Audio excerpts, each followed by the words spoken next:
Games, games,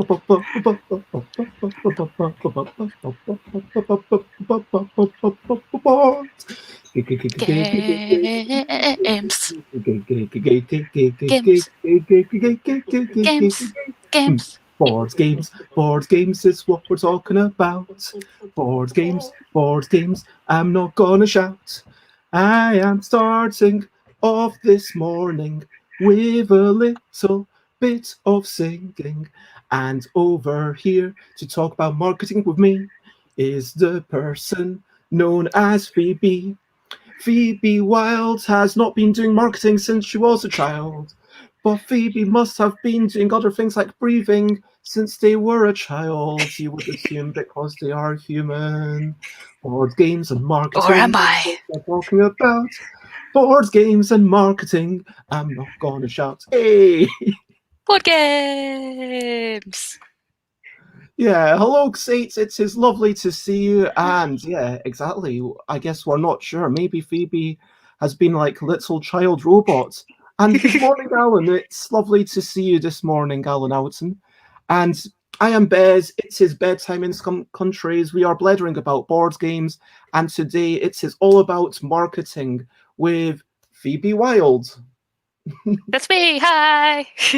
So, can you, yeah, explain why we are talking about this? Yes, I think so. So I guess marketing is one of those things where it's really important for the success of whatever you're doing, because no matter how good your product is, your game is, whatever it is, no one's going to be able to support you and buy it if they don't know about it, right? So even if you have the best board game in the entire world, good marketing is crucial to getting that in the hands of the right people, getting people excited about it, and getting people wanting to buy it ultimately. And I've seen really amazing projects on Kickstarter fail because they don't have a community behind them, or they haven't done their marketing correctly. And I've seen really mediocre things massively succeed because they have done their marketing correctly. So I think it's got a bit of an association with like being sleazy. Marketing does, like, a lot of people associate it with kind of lying or just being all about the glitz and the glamour and making people like want to buy a thing despite it not being good or something. But marketing, the way I talk about it, is just telling people about your awesome thing, right? People don't know about it and they should know about it. So it's just being able to get the word out there so people can know about it and enjoy it. And it feels like that's almost like step zero. Before your marketing, do you have a thing worth marketing? Do you know what I mean? Absolutely. And I know that I think that's something that I've been thinking a lot about recently, imposter syndrome and stuff. I mean, that feels like its own topic. We can't delve too much about the creation of the thing.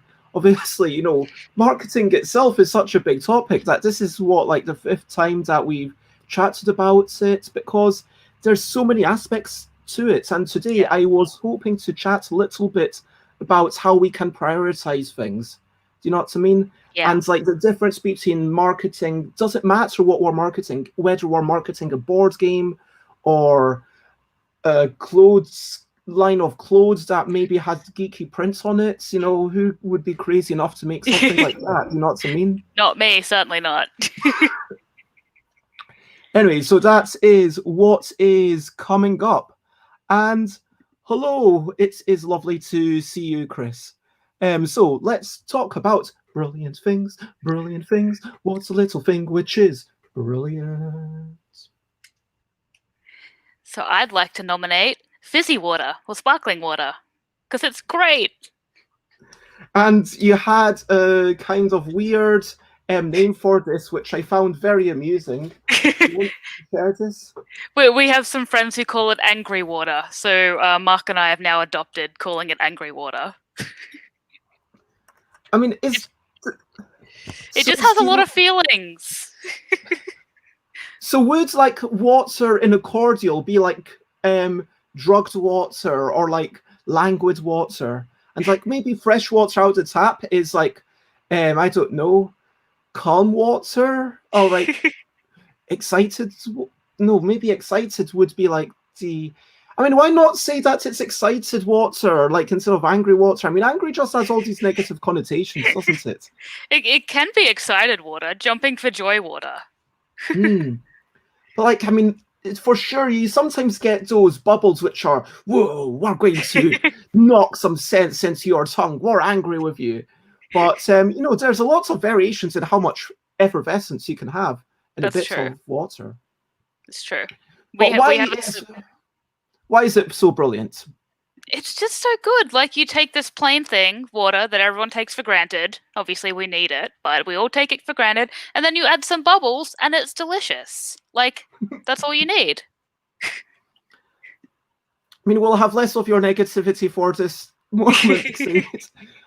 Okay, Alan Outson laughs, sparkling water. I'm sorry, Xavier, that was harsh of me. I still love you. Um, and apparently, in Germany, people call water from the tap Hamburger or Rohrperle. Rohrperle. I don't know. These sound like beers, but mean tap mountaineer and pipe pearls. Pipe pearls. I like that. Wow. That is quite a nice thing. And anyway, the point is that it's just a wee bit more exciting, isn't it? So we It leave bits is. of like bubbles and like it's, oh, something's going on here. And it's really good when I feel like I want to have a snack, or like I want to snack on something, or I want like a sugary drink or something. I just have angry water, and it fills me up, and it makes me feel good. Like, I don't need soda, I don't need like sugar. It just like is satisfying in itself, which is good. Yeah, that carbonation, I mean, yeah, it's going to fill your tummy for sure. And that is a lovely thing. I mean, yeah. Anyway, so let's move on and talk about recent highlights, living life and seeing the sights, recent highlights, playing games and other delights, recent highlights. Recent highlights. So, I think I played one game yesterday, which was a thing that Chris kind of made. I mean, I did the art for it and I made the rules, but Chris physically made the cards, if you know what I mean, like did the printing. And oh my God, sorry, Chris, that was like a lot of an ordeal, like computer problems and Windows playing up. I hope I'm not dredging up too many memories there. But yeah, so this was like a simple kids game. And yeah, it seemed to, the first edition, it was like, okay, yeah, that doesn't quite work. Let's redo it. And then had a bit of a chat and then tried something else. Yeah, this works. And then played it with McCall when McCall came over to pick up Chris and McCall. So yeah, this is fun. And I realized that it's possibly a little bit more complex than I thought it would be. Like, I thought this would be a game for like 5-year-olds, but I'm now thinking that this is a game for like, it's more of a party game for like maybe inebriated adults, let's say. Yep. I think it's still a quality game, but it's just not as simple. So I'm continuing to quest for the children's game to teach maths. One day I will manage to find it. I believe in you. Thank you very much. And apart from that, actually having a bit of walk.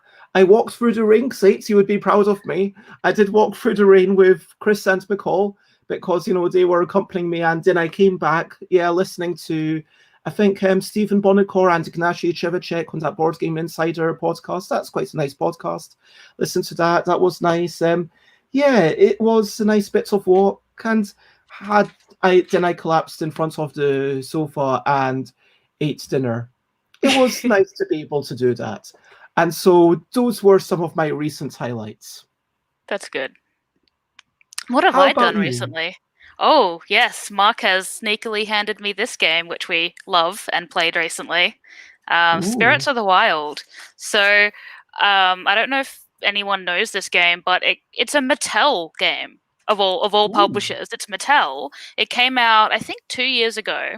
And it was only in the US because of licensing issues. I'm not really sure, but it's really wonderful. It's a two-player game, and you're basically trying to collect different sets of stones on your board. So there's a bowl of stones in the middle, and then on your turn, you'll flip over one of your action cards that'll let you like take a stone or draw two from the bag and put it in the bowl and take one and all this kind of stuff. And as you use up an action, it flips over, and then to flip them all back, you can do a special animal action, which is always two available, and then they'll cycle through them after you start taking them. And yeah, you're just trying to collect like each of the sections of your board. You want like different colors or pairs or all of the same color and things like that, and you're basically trying to make those sets while stopping your opponent from getting them. But it's just really relaxing. It's really strategic. It's just really good. The components are really nice too. Like it's just whoops, box flip. It's just a really lovely game. So if you are in the US, I really recommend hunting a copy of this down. We ordered it from US Amazon, I think, was the only way we could get it. But that sounds very expensive delivery. yeah, look, I think we had Amazon credit, which is the only reason we could justify it.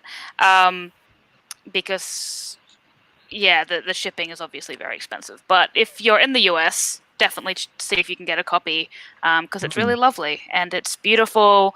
And yeah, if you like two-player games, it's just really nice. It feels in that realm of like Hanamikoji and Battle Line and that kind of where you're trying to do the same thing and stop your opponent from doing it. So yeah, it's really nice. That sounds like a lovely, lovely thing. Yeah. And a quick hello to Alex who popped in. And Xate says that they may or may not have played Cartographer's Heroes expansion that's coming to Kickstarter next week. Is it good? I'm so excited. We love it. And yeah, Xate may or may not have stayed up till a ridiculous time of 4 a.m.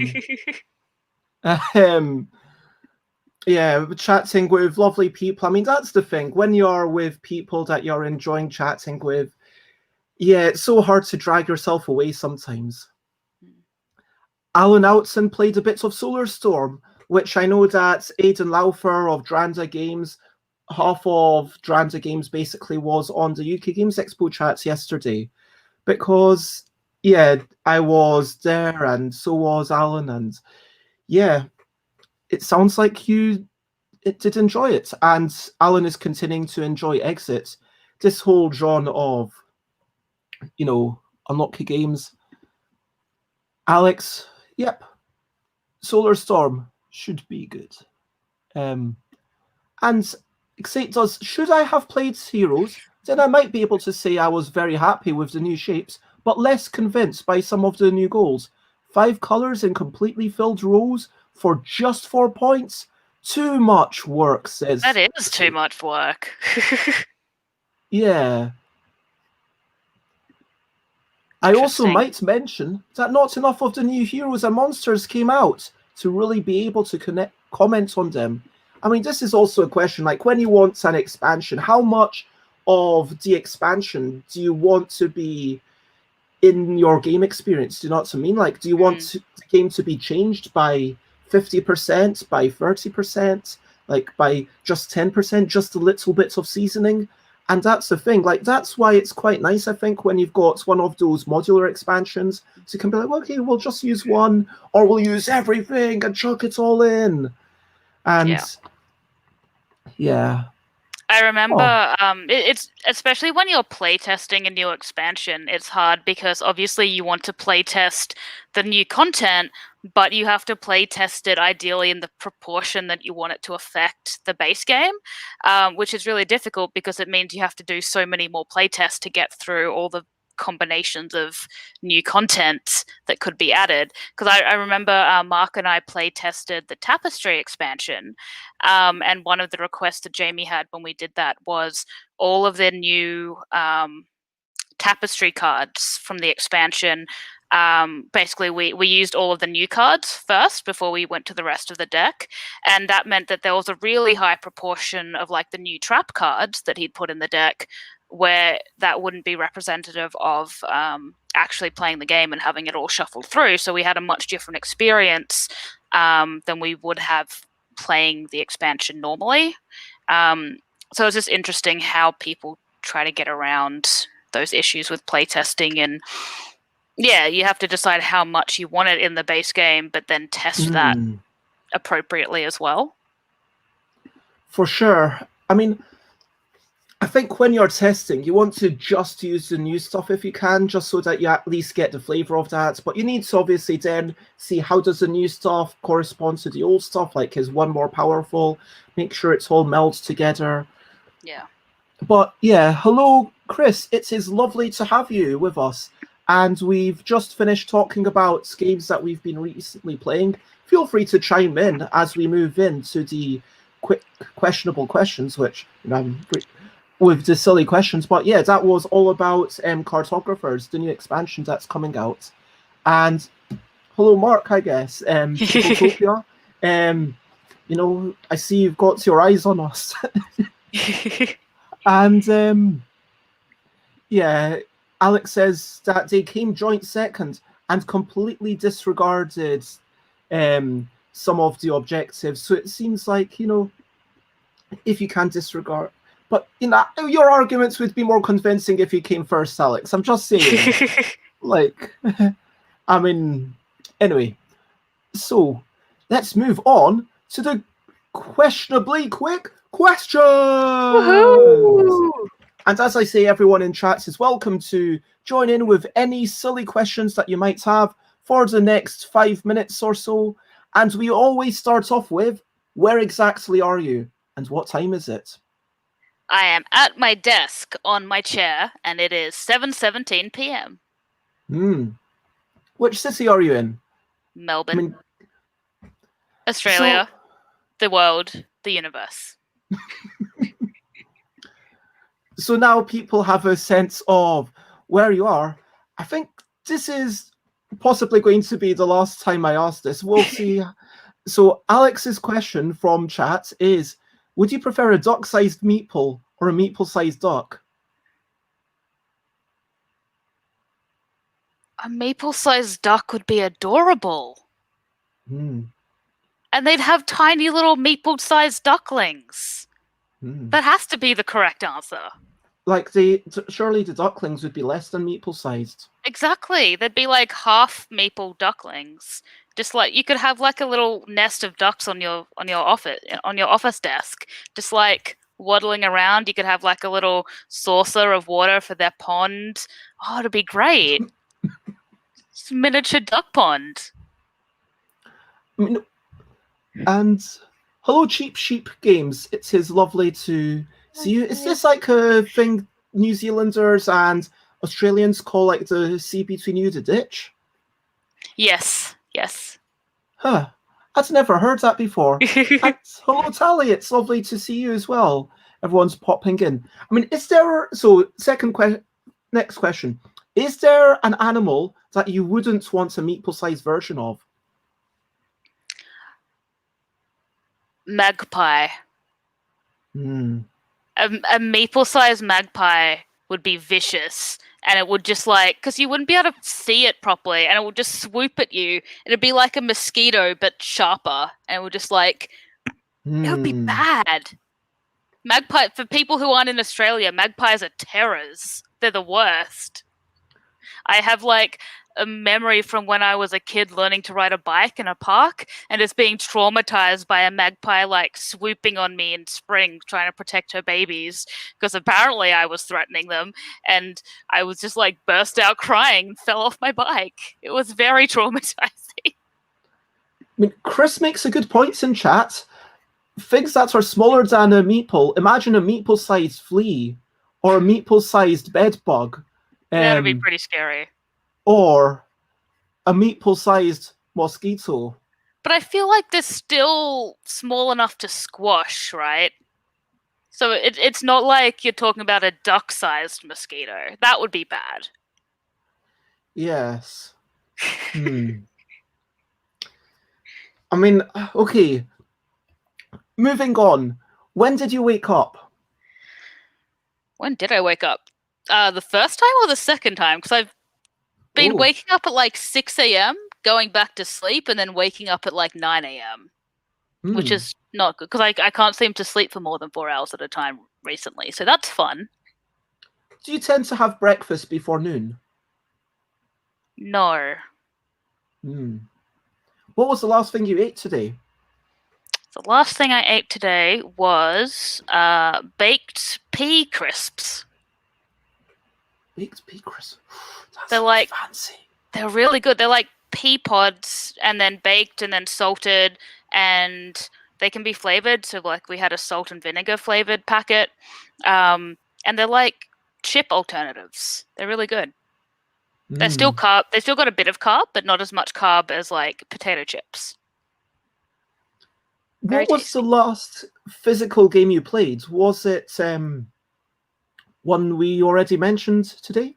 It wasn't. It was, in fact, this other one that Mark sneakily passed me, Set a Watch. Ooh. Which is a... and watch. Set a Watch. So it's a cooperative, like, worker? No, it's not really worker placement. You have to, like, fend off monsters. Dice. Oh, yeah, it is dice placement. Thanks, Mark. So you have to you control 4 characters between the group, and the 4 characters have to like fend off waves of monsters coming at you every round. But one person has to go back to camp and heal and support the rest of them. So you choose who goes back to camp and what they do, and then everyone else has to fight, and you try to survive. We did not survive. We died very badly. And the question that I always ask is, did you eat or drink anything during this game? No, we didn't. Not even Unusual. water? No. Okay. Now, we've had a lot of terrifying chat in Twitch about like all the meatball-sized giant stuff with bacteria and all the fleas jumping across the room. And yeah, Chris says you can't let these meeple-sized animals leave your room. They could destroy the environment. That's true. And as we finish up the questionably quick questions, I think we've got one last thing from Alejandro. Hello, Alejandro. Thank you for joining us. Who asked... Latest game. What's the latest game we've bought? Do you count Kickstarters? Because it's probably a Kickstarter.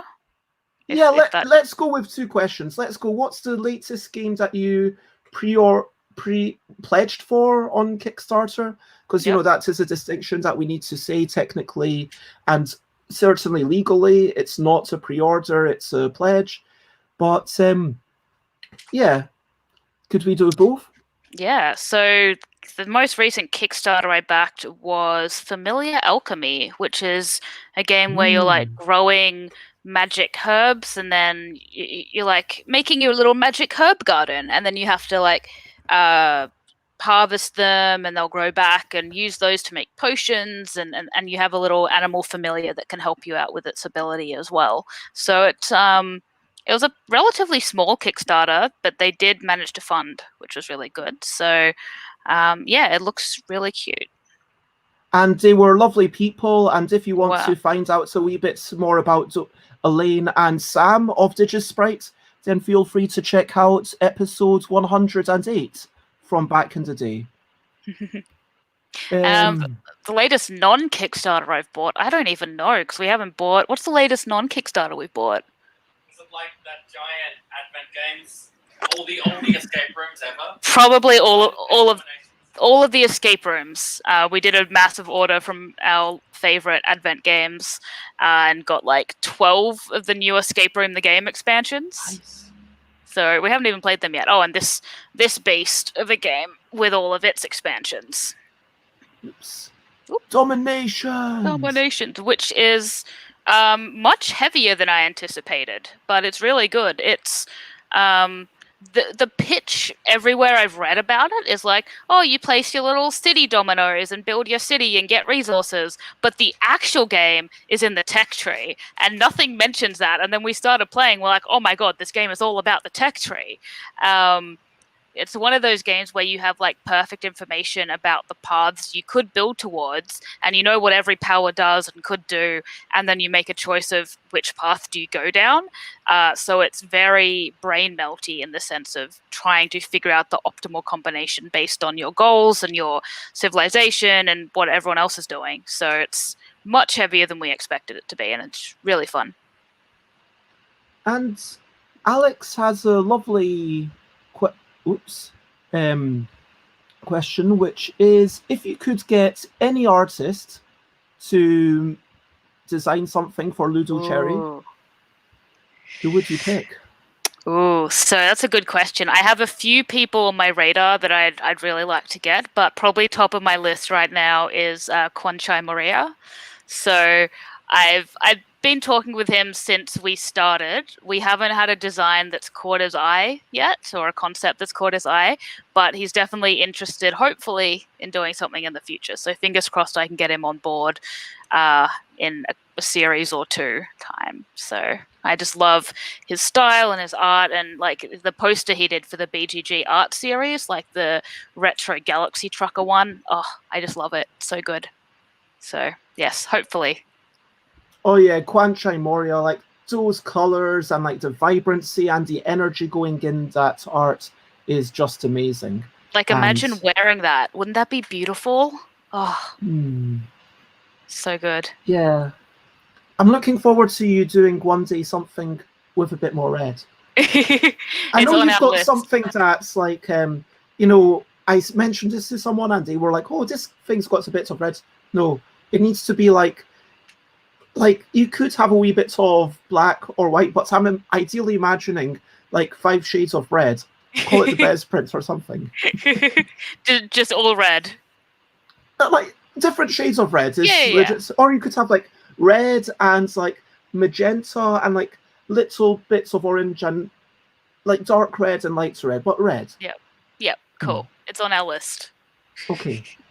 On the list of like 100 other things. How big is this list? We have a pretty big list of like concepts and artists and like all the, and it's such a nightmare of like, oh, if we had this concept and this artist, but then they can't do that one, and then like trying to match everyone up to the ideal concept and making sure they're all on the right timeline, and oh, it just does my head in trying to figure it all out. But it's fun. So as we finish up the questionably quick questions, I like to ask, what is a typical day for you like in the past couple of months? Typical day. That's hard. So the last couple of months, we have been obviously working on LUDOCHERRY mostly for the logistics and finishing production, making sure that goes all smoothly, and figuring out all the logistics for the last kind of 2 or 3 weeks has been our primary thing.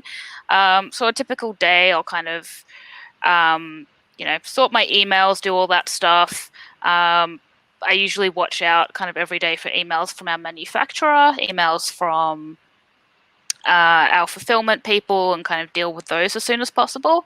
And it's been a lot of kind of reaching out to artists and working on concepts and trying to plan for our next series as well. So that's because artists, you need 6-12 months sometimes lead time for them to finish a piece, and then we need a few months to do the samples and all of that.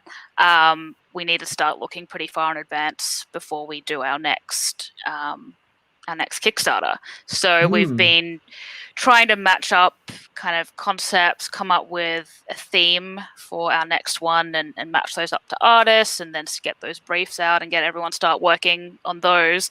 And because of COVID, it's been a bit tricky because everyone's disrupted, I guess, at the moment. Like everyone's usual timelines are weird, and everyone's schedules have been pushed back. And we had one artist who was going to do something for November, and now it's probably going to be January. So yeah, it's been a slow process in terms of planning for the next series, but thankfully fulfillment for the Kickstarter we just did has been going pretty well. So we're we just finished. Well, the factory just finished making everything. We had a quality control check 2 days ago, and it'll be leaving the factory to our fulfillment center in like 3 days. So, yeah, really exciting. That is super exciting. And yeah, it's like kind of a nice reminder of how long these lead-in times can be and just how much is involved in not just preparing for the Kickstarter, but also all the work that comes in afterwards. Yeah. Yeah, it's definitely a lot of moving pieces. So, especially since it'd be easier, obviously, if I could be the artist, like, because I have the concepts, obviously, and work on those, but because I can't be the one who implements them, because my drawing level is like stick figures. Oh! So I don't know if anyone saw that. Our rat just decided to have a little adventure falling out of the cage. I did not notice. Oh, so okay. Anyway, he's people fine. can rewind, or apparently Alan did. We leave you can see there, we leave the like door open, and they'll often go out and climb up to the top, but sometimes they do a little tumble when they lose their grip, but they're fine. Anyway, yeah, there's a lot of moving pieces. So if I could be the artist, it would make things a lot easier, but obviously I can't. So, but I am lucky to be able to collaborate with so many awesome illustrators, so I am glad for that. Ooh. And oh my god, I've been raided. Hello. Why are there eggs? Everyone's throwing eggs at us. I don't know. Oh no. And so, hello everyone. Hello raiders. Thank you so much for joining us.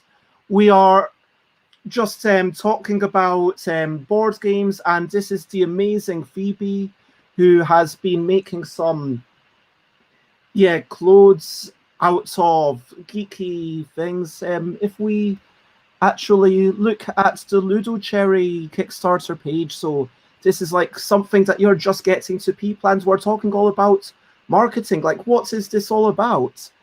And please have a nice egg in this trying time. Why is everyone throwing eggs at us? Protect us with ducks. Yes, and hello everyone. Hello, Keith. Hello. Oh my gosh, it says craziness over there.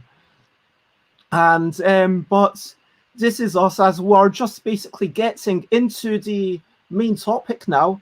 I think back about 2 minutes ago, Sate made a really pertinent point, which was to say that if I were to ask you to make, this amazing red dress or skirt, because I know you kind of do skirts really, but there could be a matching shirt, maybe like a shirt and skirts combo with like these 5 shades of red, then everyone would be wearing that print potentially at a convention, and then no one could find me.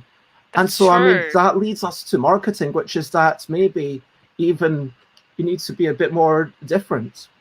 Maybe what I really need to do is pay you 10 grand to make me a custom dress.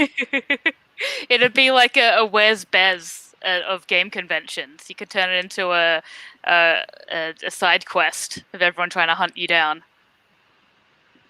And yeah, it would be super crazy. Yeah, I don't actually have 10 grand, but sure, if you, in the day when I do have a large amount of money to get someone to make me a custom dress, sure, I will let everybody know, and maybe, they'll get you involved. I mean, it's not just about how much it is. I want a really nice dress. Okay. Okay, we're keeping on going down. Yeah, how... Oh, 6 grand. And yeah, Alan, I want to see examples of previous work. See, I have a portfolio now, so it's a competitive offer. Yeah. So, as we get into the marketing, let's get into the definition, because you have just come, as we've had like basically 35 minutes of random blether about ducks and Prince and who the Earth Phoebe is. And now let's talk about what is marketing. We've decided previously that marketing is basically telling other people about your stuff. Would you say that's correct? Yeah, telling other people about your stuff and making them want it, I would say. Or making them be interested in it or engaging them in some meaningful way beyond you've told them a thing. It's you tell them a thing and then they listen to you about that thing. And Tally defines it as parts and parcel of selling your stuff. So it's maybe doing stuff that will lead to your stuff being sold, taking actions that leads to your stuff being sold, maybe. Yeah, this is the whole thing with marketing, right? It's almost impossible to ever attribute sales to particular marketing efforts, right? Like if someone goes and buys something from my Kickstarter or from my website or, at a convention, it's impossible really to know why they chose to make that purchase. Especially when you're online, there's so many ways they could have found out about you that you don't really know. It could have been a Facebook ad, or they could have seen a Facebook ad and ignored it, and then seen an ad on BoardGame Geek and then decided to click and came through for that. But if they hadn't seen the second ad, the first ad, maybe they wouldn't have clicked on the second ad. Maybe they just walked past you at a convention, took your flyer, and then recognized your name later when they saw you on Kickstarter and then decided to back. So there's a thing that people refer to, which is touch points. And depending who you talk to and what industry you're in and everything, you need roughly 5 to 7 touch points to actually get someone to buy your product. So a single ad is not going to convince someone to spend money on you. A single reference to what you are or who you are isn't going to make them, click through and buy that thing most of the time, unless you have, a very specific, highly targeted niche ad, which, for example, ads on BoardGame Geek is, board games, specialty board gamers advertise to specialty board games advertised to specialty board gamers, right? So it's very likely someone will see that, click through, and then back. But when you're on Facebook, social media, newsletters, all of that stuff, you just don't know what it will take to get someone to buy your product. And yeah, I think that this can obviously be used by magicians like Darren Brown, kind of influencing people and building that rapport. And we've got, Xate says that if they were to buy LUDOCHERRY stuff, it will be because they met you in Discord.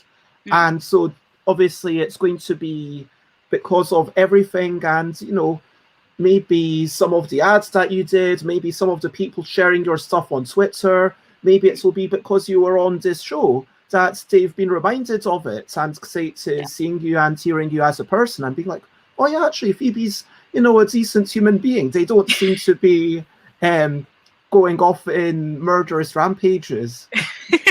Is that all it takes? It's a low bar. I mean, the bar's a little bit higher, but yeah, it's funnier if we keep the bar low. Now, where was the thing? Tally and Singyamat-kun,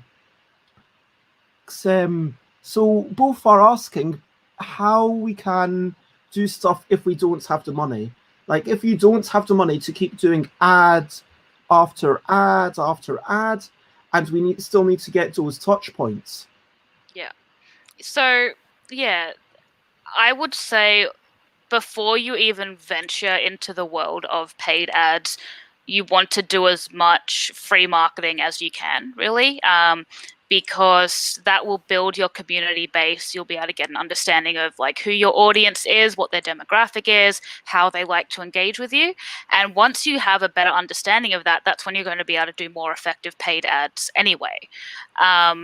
So I would definitely not recommend, like, if this is the first marketing or outreach you're doing, you almost don't want to be doing paid ads to start with. The only things paid that I would recommend doing is getting your stuff to, reviewers or influencers, whoever it is in your industry. So in the case of board games, obviously get it in the hands of as many influential reviewers as you can. And some of those people will do paid previews. Some of them it'll just be the cost of sending the game and making the prototype. But that kind of paid marketing is the only marketing I'd suggest as a starting point for paid. And then the free marketing you can do is pretty much everything on social media and your own newsletter. And that's kind of it's a lot. There's a lot of stuff you can do there. But I will say that your newsletter, building a mailing list is your most reliable form of getting, if you're running a Kickstarter, for example, getting backers on day one or getting kind of reliable support. Because if someone signs up to a mailing list, they are interested, they are engaged. People hate giving out their email addresses. So if they are like, yes, have my email address, tell me about this thing, they are in. And especially if you're building that mailing list in a genuine way, you're getting signups at conventions after play tests, people who are genuinely interested in the stuff. What I wouldn't recommend is building your mailing list through things like giveaways, like, sign up to my mailing list and win a game, because then what you'll get is a lot of signups who only sign up for the giveaway and then either don't engage or unsubscribe. So your mailing list numbers will basically artificially inflate and your engagement rate will drop. What you really want is, 300, 400, 1,000 highly engaged newsletter subscribers over 5,000 who don't care at all. Yeah, that's a really good shout to make sure that it's really focused. And of course, we've got Alex mirroring what you said about doing all the social media stuff. Tally is asking, if you get ignored by people that you contact, basically without doing giveaways, how can you actually find people? How can you encourage people to sign up to your thing? Because when you're building up, when you've got, let's say, 1,000 or 2,000, when you've got to certain critical mass, it's easier to grow because you're more likely to find people to tell other people about your stuff. I mean, this is, amazing. And thank you so much for the raid again.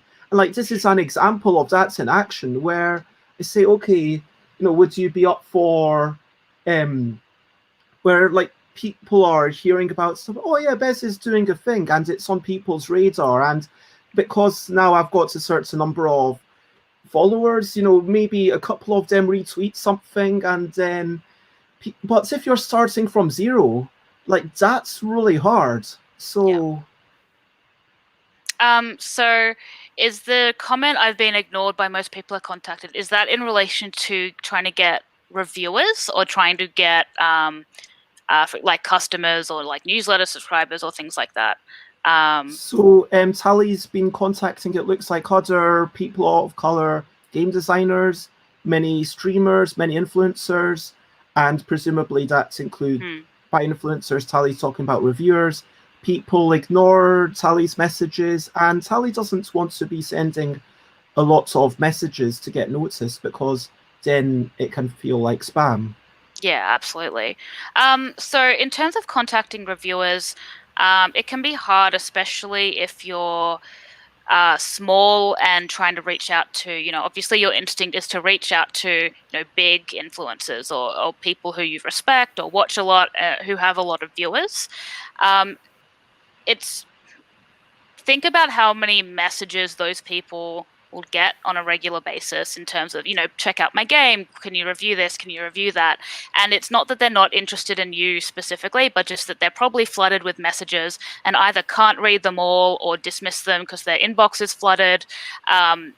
And it can be really hard to get through to those people unless your product immediately catches their attention, which is just like being in the right place in the right time. If it doesn't immediately catch their attention, it's not that your product is shit. Sorry, excuse the language. I forgot if we're not meant to swear or not. It's not that your product is bad, but it's just that it didn't immediately catch their eye. You had 5 seconds to do it, and then the moment's gone. So what I found to be really successful personally, and this was in a tabletop context, was reach out to small to mid-sized reviewers and influencers. Small reviewers are going to be very excited to get products to cover. So they'll be not grateful, but they'll be excited for the opportunity to have new content to cover, especially if that's a preview or something that's unreleased, because that's the kind of content that gets them more viewers and helps them grow, is having a preview that the big influencers might not have or isn't really available anywhere else. So small reviewers are going to be very engaged and excited, and mid-sized reviewers are obviously still going to have an existing audience, which is good for you and spreading the word, but their inbox won't be flooded with lots of requests, and they'll still probably only cover things that they're interested in. So if they accept and they're like, oh yeah, we'd love to cover your game, we'd love to do an interview or something like that, they're probably still going to do a great job of that. They're going to, be respectful towards your game. They're going to be, do it justice, I guess, in terms of the coverage they do. And again, it's going to be much easier to get through their inboxes and get noticed, because you're not just another person looking for coverage or looking for an influencer to make you an instant hit. So, and then once you have kind of a snowball of small to mid reviews and reviews and reviews and reviews, then the bigger people will start taking notice. And that's a really slow process. It is. But it happens. And unfortunately, it's just the way it has to be. I'm trying to think who Torian Meows. Thank you very much for the lovely comments. I don't know what this is referring to, but yeah, it doesn't mean that everyone needs to be doing something super crazy, but for sure, like, so Tally sent me these stickers, and so Toria's talking about Toria's seen my Bomberman Burlesque show. So yeah, it's, oh my gosh, it's over there. It's covered by so many things now. It's been such a long time since I've tidied this room, but yeah, doing something a wee bit different. And just to say, Tally did send me like these amazing stickers and like a thing to print and play that I'm going to give a go, and I'm excited to have a go of it, and I'll say what I think. And yeah, it was on the episode with Antoinette that we opened it up in the post. But like, what do you mean by a small reviewer? What do you mean by a medium reviewer? Are there metrics that you use? Like, okay, how many followers do you have, or how many people comment on a particular thing? Because all of these things, whether it's YouTube or Twitch or Instagram or a blog or a podcast, it's very difficult to measure, isn't it, and compare? Yeah, it's so difficult. So again, it's going to depend on your industry, right? Like a large influencer in the world of fashion is going to be very different to a large influencer in the world of board games, right? Like Dice Tower, Rodney Smith, Shut Up and Shit Down. They are a drop in the ocean when you look at, models and people like that in other industries. So first of all, everything's relative. Obviously, board games are going to be smaller than video games, etc. And for me, when I'm looking at, who do I want to send content to? There are a few send, copies, review copies or samples to for them to make content. Who do I want covering my stuff? There's a few things that I think are the most important. The first is that flat out subscriber numbers, follower numbers, all of that, they don't mean anything if they don't have engagement. So, if someone has 50,000 followers, on Twitter, go through their Twitter feed and see how many likes and retweets their actual posts get. Because if they have 50,000 followers, but they're only getting 2 likes, 3 likes per post, that's weird. They've either bought those followers or they have followers who don't engage with their content or things like that. And you're not going to get any value out of, them posting something about your game or saying something about your game, because despite the fact that they have 50,000 followers, they don't have any, reach or influence. So yeah, I think look at engagement rate, like engagement to subscriber kind of ratio, and the other thing is look at, are they putting out consistent content? Because YouTube algorithm, Instagram algorithm, whatever platform it is going to prioritize people who, put out a video every week or put out a video every 3 days. Whatever the regularity is, they're going to prioritize those videos and those channels over someone who publishes 10 videos, even if they're really popular, doesn't do anything for a year and then publishes more videos. YouTube doesn't want that, because they want people who are constantly making content and constantly keeping their audience on their channel and on YouTube itself. So make sure they're making consistent content and make sure they're making quality content. Like, do they put care into the videos they make? Do they do a good job summarizing, the rules in the case of board games, or, in the case of a video game, do they show off the aesthetics and the gameplay and all of that satisfactorily? Do they do interesting critiques and reviews, or do they just say, it's good, and leave it at that? So all of this is pretty subjective in terms of, do they do a good job or a quality review? But basically, if you watch them and think that they're doing a good job covering other people's games, they're probably going to do the same for you. But yeah, it's all very subjective, and what I think makes a good review is going to be very different to maybe what you think makes a good review, because we want different things out of that content, right? Like, I don't want to watch 10 minutes of rules summary. I just want a quick, snappy, here's how the game felt, here's how the gameplay experience was, maybe integrated with a bit of mechanics and rules for context. But I want it done in like 5 minutes, because I don't like watching really long review videos. Other people love 1 hour, 2 hour podcasts where they just blather on about the game, and that's good too. So yeah, I'm just laughing because I've done 1 hour or so shows about a particular game.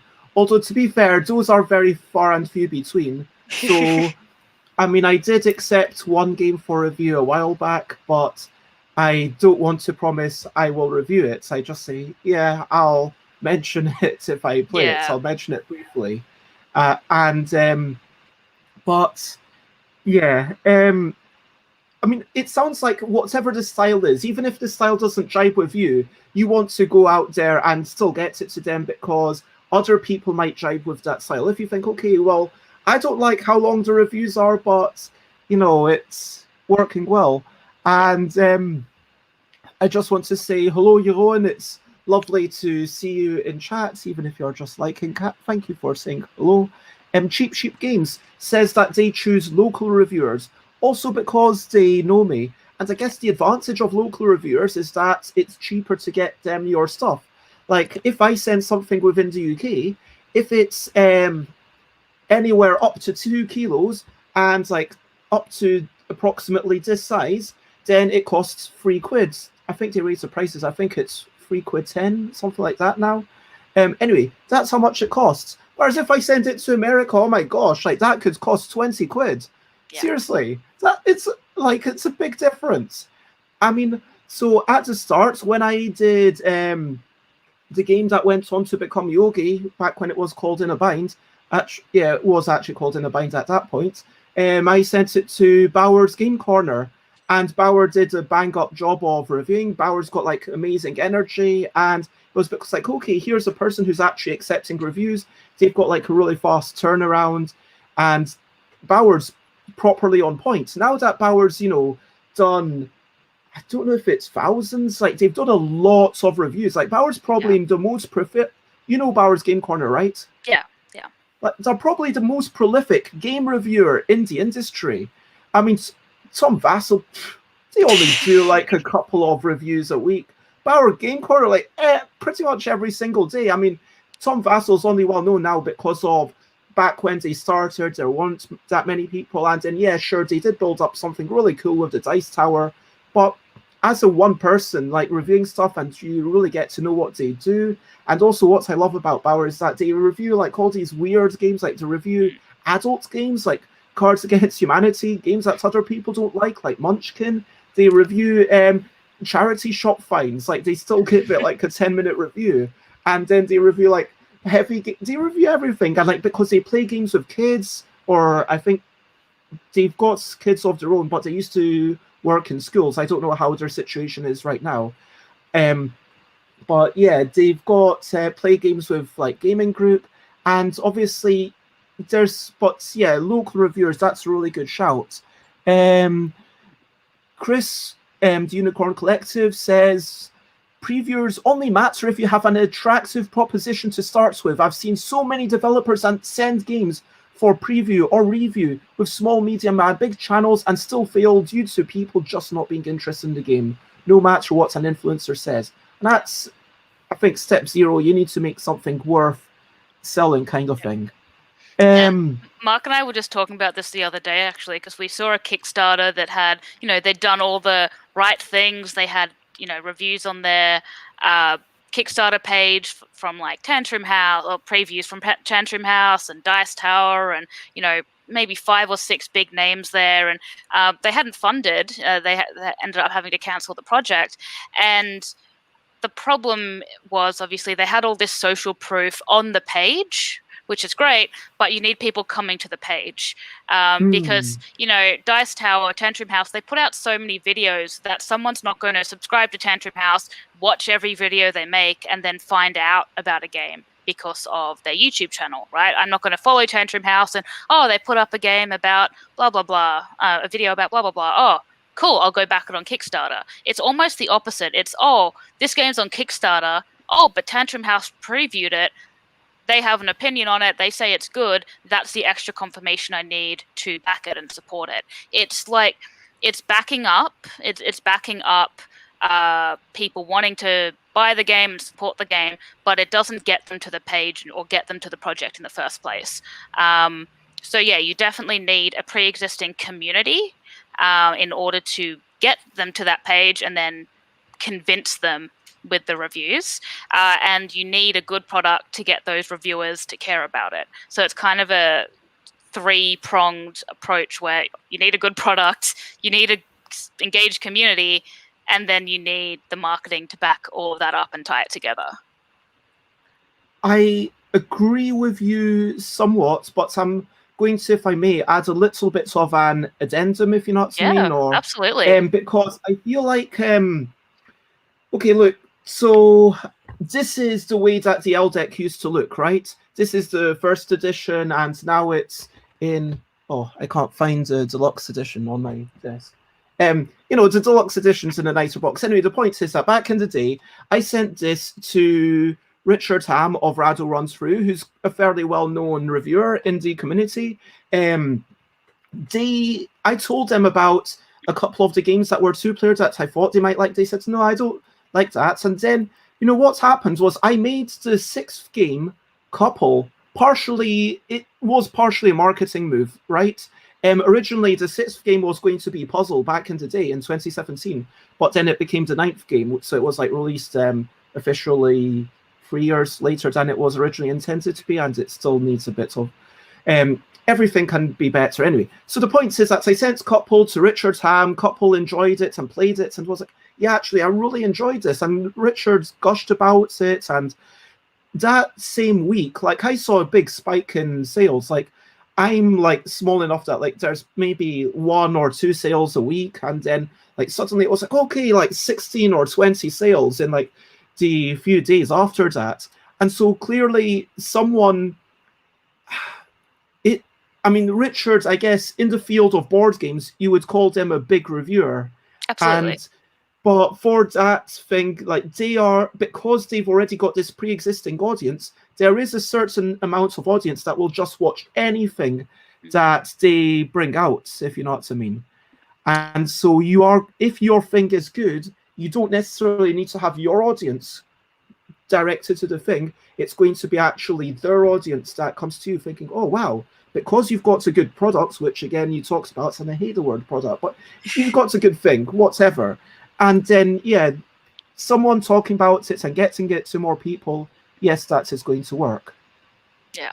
And it definitely depends again on how engaged that channel's community is. Like, Rado has a very engaged community, but something like Dice Tower subscribers on YouTube, because they have so many contributors, so many kind of different voices and shows and channels on Dice Tower, if I just get a notification, oh, Dice Tower's published a new video, I'm probably not going to go watch it because I don't know who that is. It might be a contributor I don't particularly enjoy their videos of. It might be someone whose videos I love, but either way, they put out multiple videos a day, and there's no way I'm going to go watch them. So the engagement rate of, ironically, because it's larger and they have so much content and so much to watch, the engagement rate is actually lower. Whereas a small or medium-sized channel where their followers love everything they write or everything they film and will watch all their content, you actually have a better chance of bringing that audience over to your Kickstarter or your website, wherever it is that you're trying to market. So you have a better chance of engaging that audience directly. Yeah, and like speaking as a streamer, I guess, because at the points where you're doing it at basically an hour every day, I guess, it's part of my identity. I'm really grateful for the people who keep coming over. And so thank you, Alan, who's been here since like the very first show. Like the first show was literally just me. And then at some point, like, I don't know if it was like at the start or later on, like Alan jumped in and just like, oh, brilliant, there's someone actually watching. And like that's, keeps me going. And it was like so lovely. And then like now Xate and Alex and like, Jeroen has like almost become like a regular now. And Chris, and like, welcome Toria and like everyone else who's watching. Like, it's like, hopefully I'm still amazed that like there's people who are excited to see stuff. Speaking of which, I'm going to catch up with the chat quickly. So Chris suggests there should be an onus on content creators to use some intuition and tell developers if they don't think a game will do well. For example, say to them, hey, there's this big issue with this.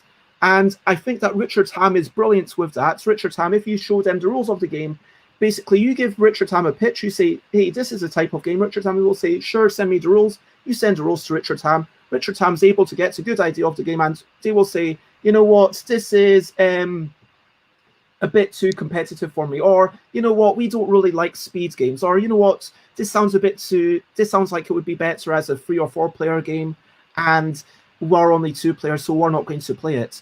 But Chris is talking about onus not only to say how it will do for yourself, but also to gauge the market on behalf of the person making the thing.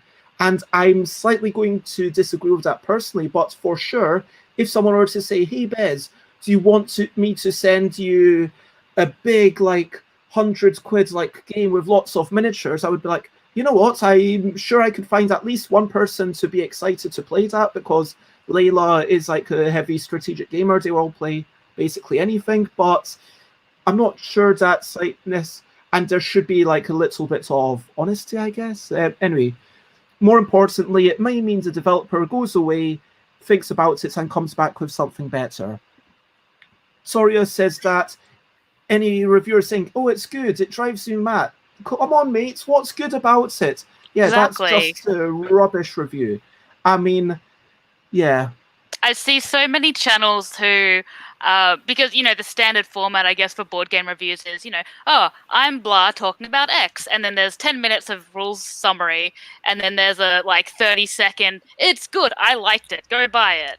And it's like, it should be the other way around, right? Like, you should have a 30-second, here's the elevator pitch of what the game is, and here's a 10-minute, critique or analysis of what it does well, how it feels to play, who it suits, who it doesn't suit. And the channels that do those more in-depth analyses are the channels I think that do best. Shut Up and Sit Down do that. The written reviews over at Ars Technica do that amazingly. The channels that really get into what I'd call like board game journalism are the ones that I find the most interesting to read, because it's not just it's good, it's bad, it's closer to a movie review or a video game review, where it's kind of critiquing it within the genre and within the audience that the game would appeal to. I wanted to quickly flash up a few things, but before we go into that, so I guess the other thing that you can do if you don't have much of a budget is do interviews.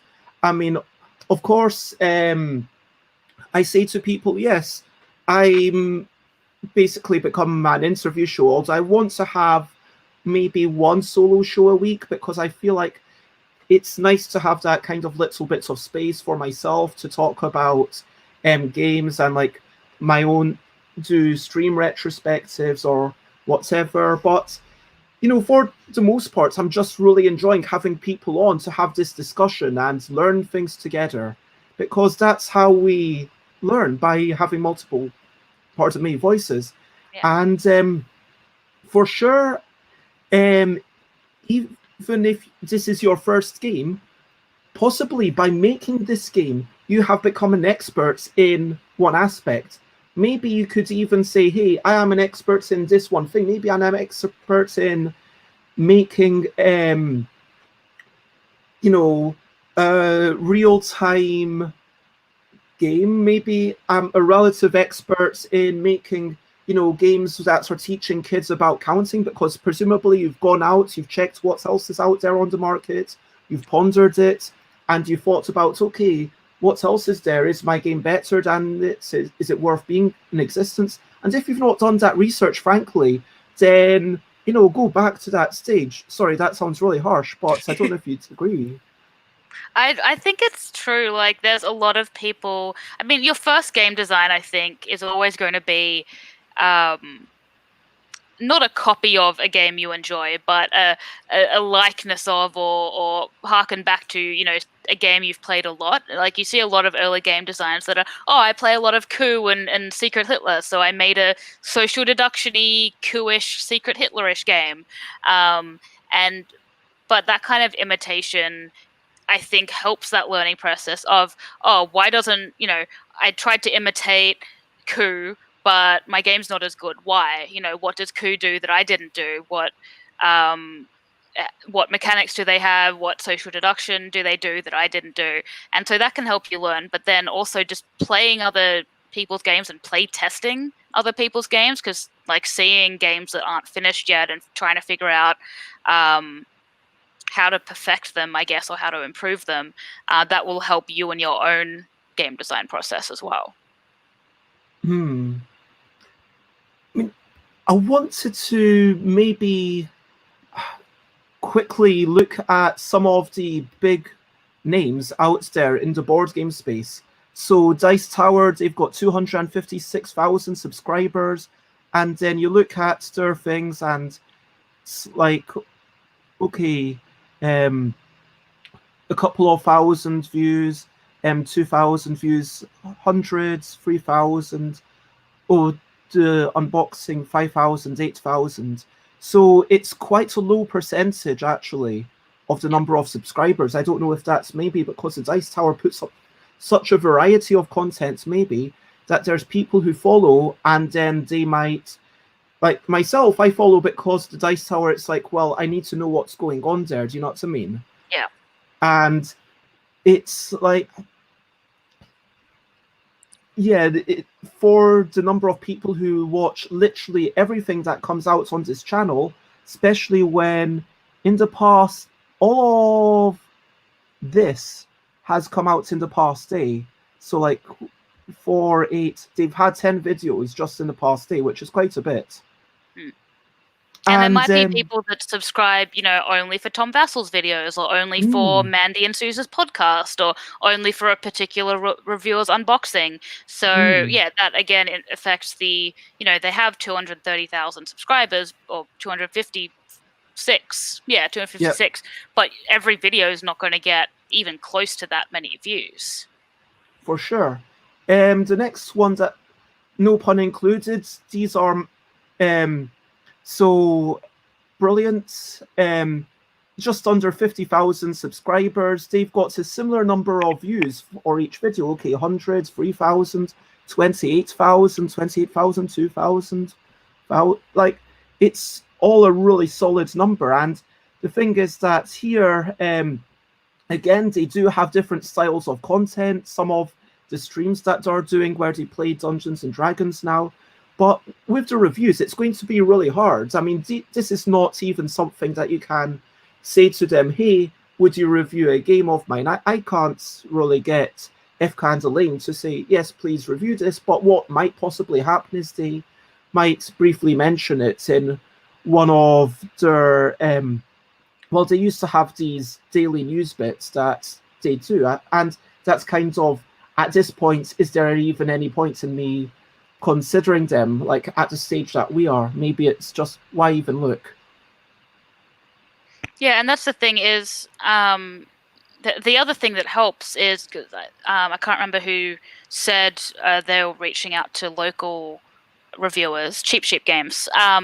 The other helpful thing of that is anyone you have a connection with already, or have have interacted with, on whether that's on Twitter, or you've kind of, if you've been a part of the community and built these relationships with reviewers and influencers, whether they're in your city or in your same sphere of Twitter or whatever it is, they're going to be more inclined to, read your messages when you reach out. And if I'm like, oh, hey, Efka, we've chatted a bit. I have this game that I've made. I was wondering if, would you like to have a look at it and maybe review it on No Pun Included?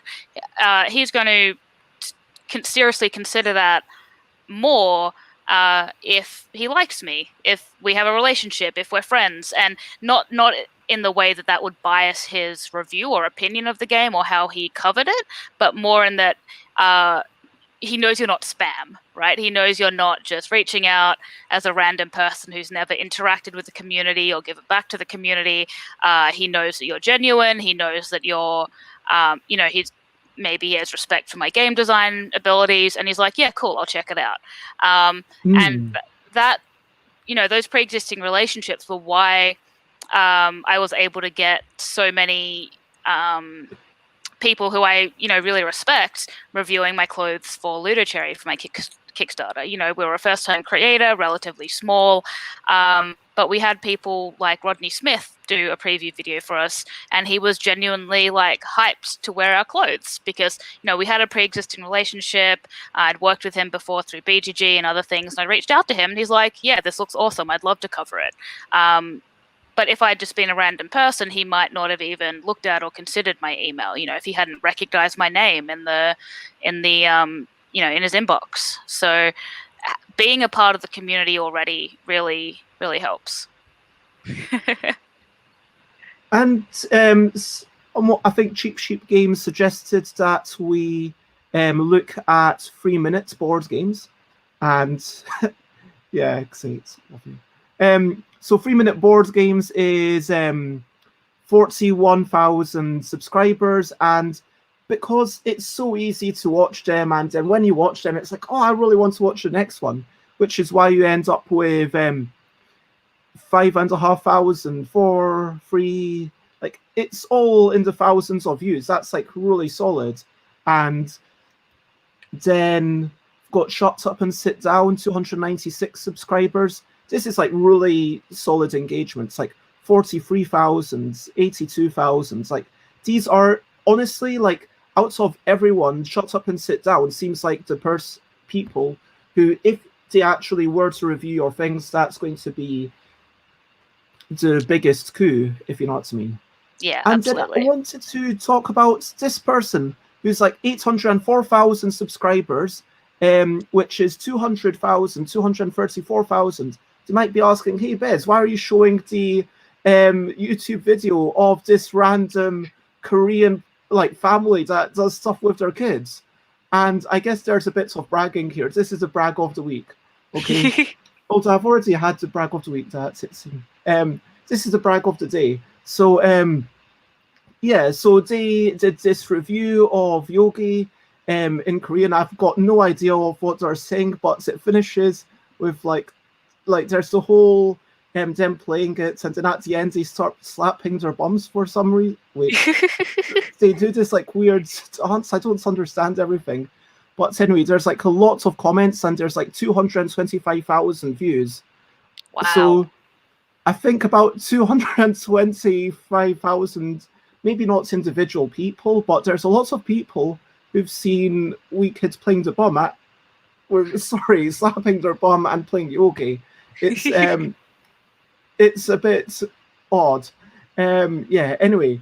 So I guess obviously this has deviated massively from the lines of what if you don't have budgets. I'm going to assume that Gigamix partners paid them some money. I think it was like sponsored content. And yeah, but it's just backing up on what you said, that board games are a drop in the ocean. I mean, yeah, mum blogs, that's the kind of thing that you can reach other people, and reaching out with mum board games, reaching to, I don't know, because you are making clothes, did you reach to lifestyle Instagram or fashion Instagram? Is that something that you ventured into or not?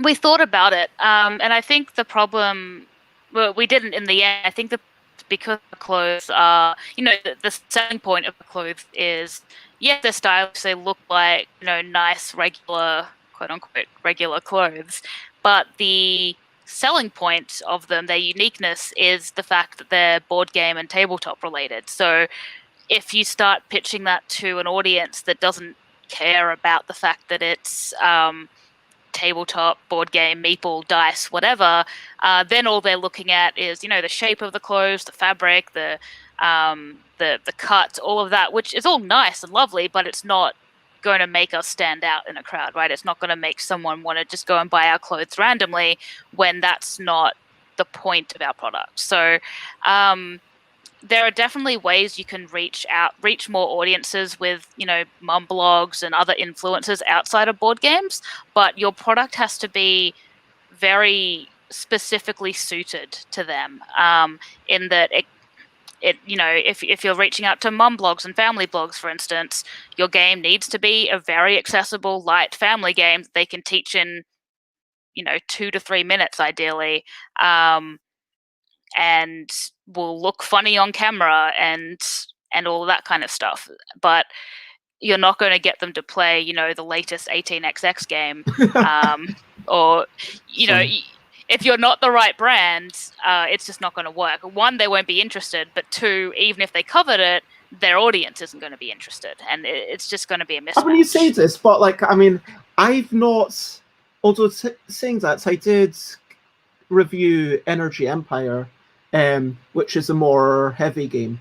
But, I've basically not played war games, but if war game company wanted to contact me to say, hey, this is a war game that we think you might like, because I'm still interested in it. Like, I really liked Napoleon's Triumph. That was like really cool with like the hidden information and stuff. Mm-hmm.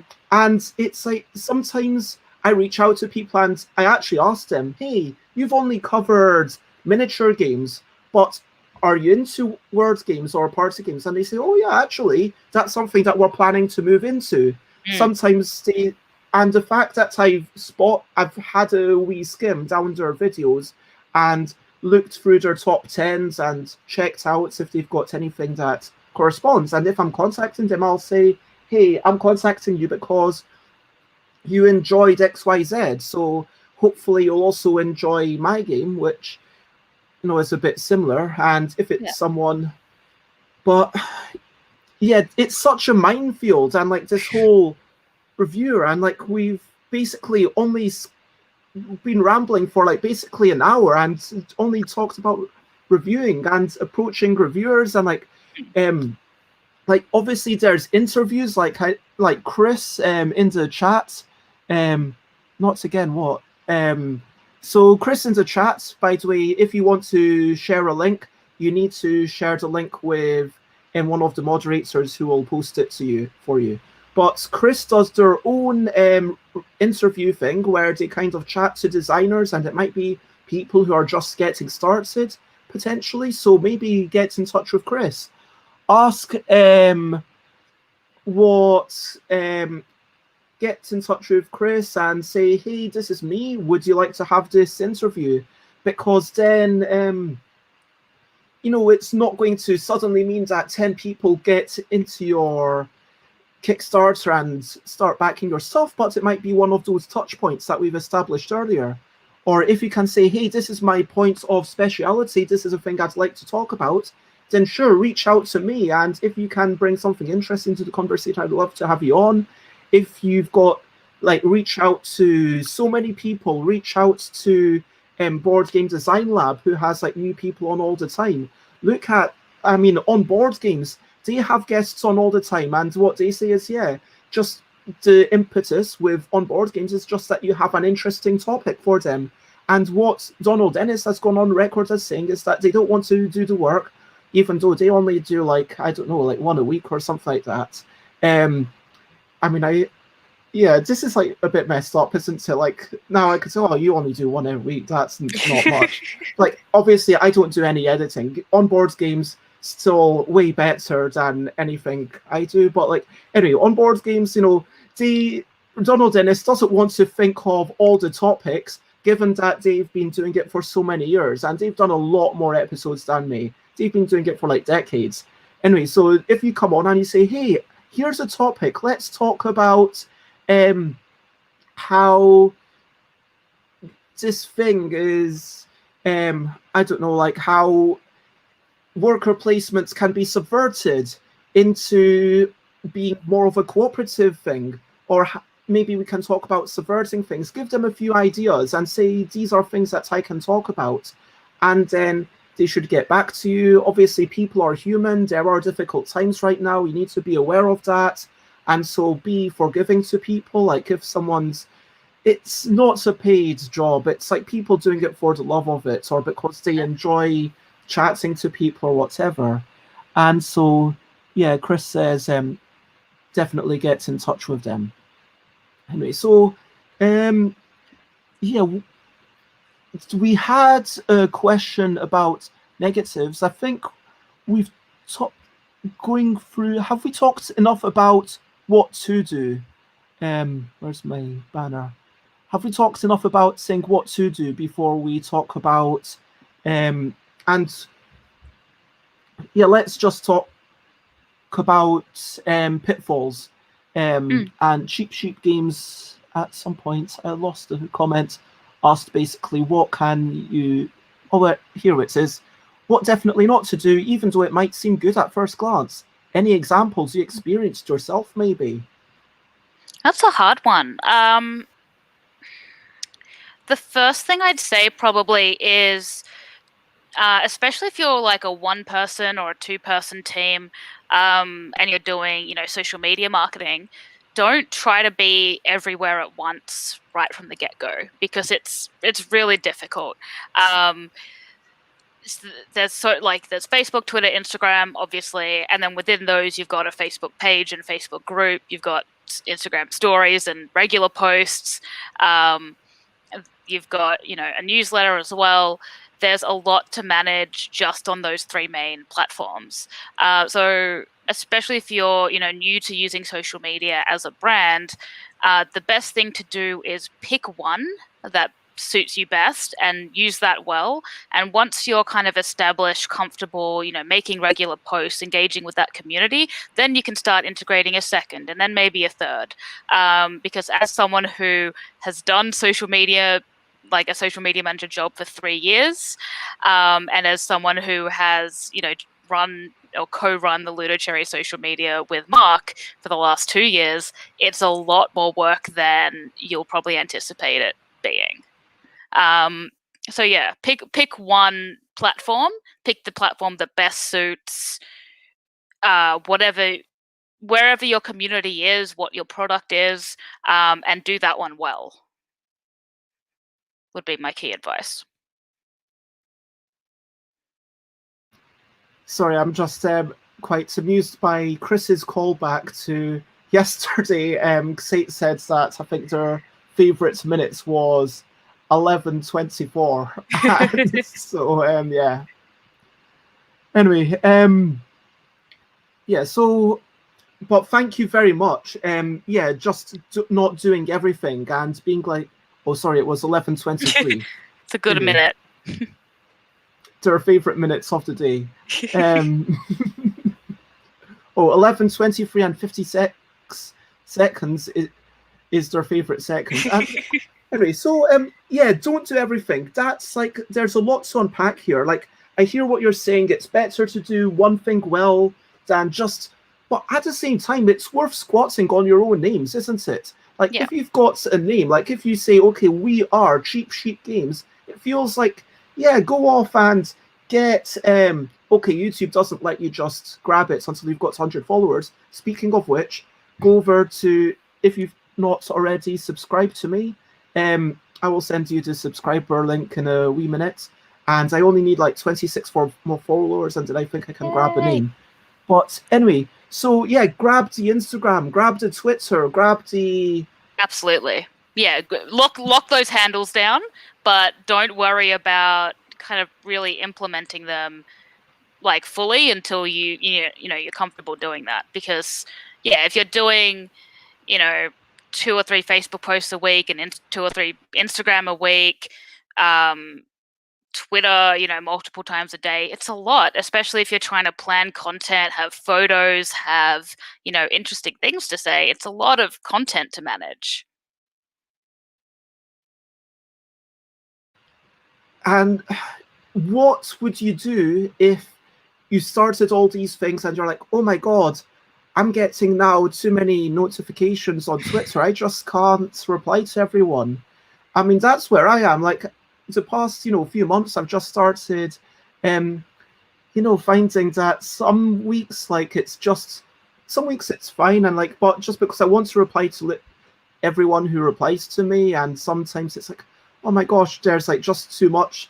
And people are giving me amazing information. But then it's like, oh, what's your favorite area control thing? And then I feel like I need to check it all out on Board Game Geek, if you know what I mean, to be able to come back and say something of meaning. Because why have I asked them if I'm not going to check it out on Board Game Geek? I don't know, maybe I'm creating too much work for myself, that expectation. But I do like try to apply to everyone. But then Twitter has the new thing where you can only go back 2 weeks, although that might just be on Firefox, I'm not sure. But anyway, like, what do you do if you're like, I started doing all these things, but now it's a bit too much? Do you drop some of them? Do you... Yeah, I mean, I think it's a matter of prioritizing where you want to be. So if you think about the 3 main platforms, Instagram is great for things that look pretty, right? So it's really, I should actually be using Instagram more because it's actually a perfect channel for me because I have a fashion line, right? Instagram is probably the channel I am least comfortable with, so it's one that I need to use more than I currently am. And a lot of my posts are quite old on there. But Instagram, if you have a pretty product that photographs well, that people will want to share photos of, Instagram is perfect for that. And that could be a really beautiful deluxe board game. It could be clothes. It could be food. It could be anything that people want to look at, share, see more of visually. Instagram's your perfect channel. But with Instagram, it feels like you don't want to just be doing your own stuff. Like here, we've seen so many pictures from you. I'm just flicking through your Instagram, and like, here's a bunch of games that you've enjoyed that you're giving a shout out to. And yeah, is that what you should be doing a bit more of on Instagram? Yeah, I mean, so the one you're looking at now is my personal Instagram. So obviously there I do, things I've been playing. It was previously my review channel Instagram, so obviously giving little mini reviews of games and things like that. Over on the LUDOCHERRY Instagram, it's a bit more, I guess, brand focused. So it'll be, more pictures of the clothes during the Kickstarter kind of updates and things like that. But I think a really important thing of social media in general is like you don't want just to be talking at people all the time. People now are very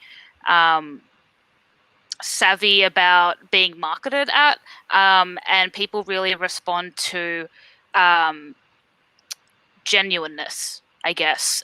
People respond to you being yourself and having a unique voice and being honest with your people, not using marketing speak and like, this is the best clothes ever, buy the clothes, half price now, only for a limited time, stock take sale, must go. Like all that kind of really aggressive marketing stuff doesn't really sell well anymore if you're trying to kind of build a genuine engaged community. And so what you really want to be doing is showcasing what you do. People aren't going to buy the first time they hear about you. The first message you want someone to see in terms of an ad or a social post is, what are you? What is LUDOCHERRY, right? In my example, like who are you? Why do I care?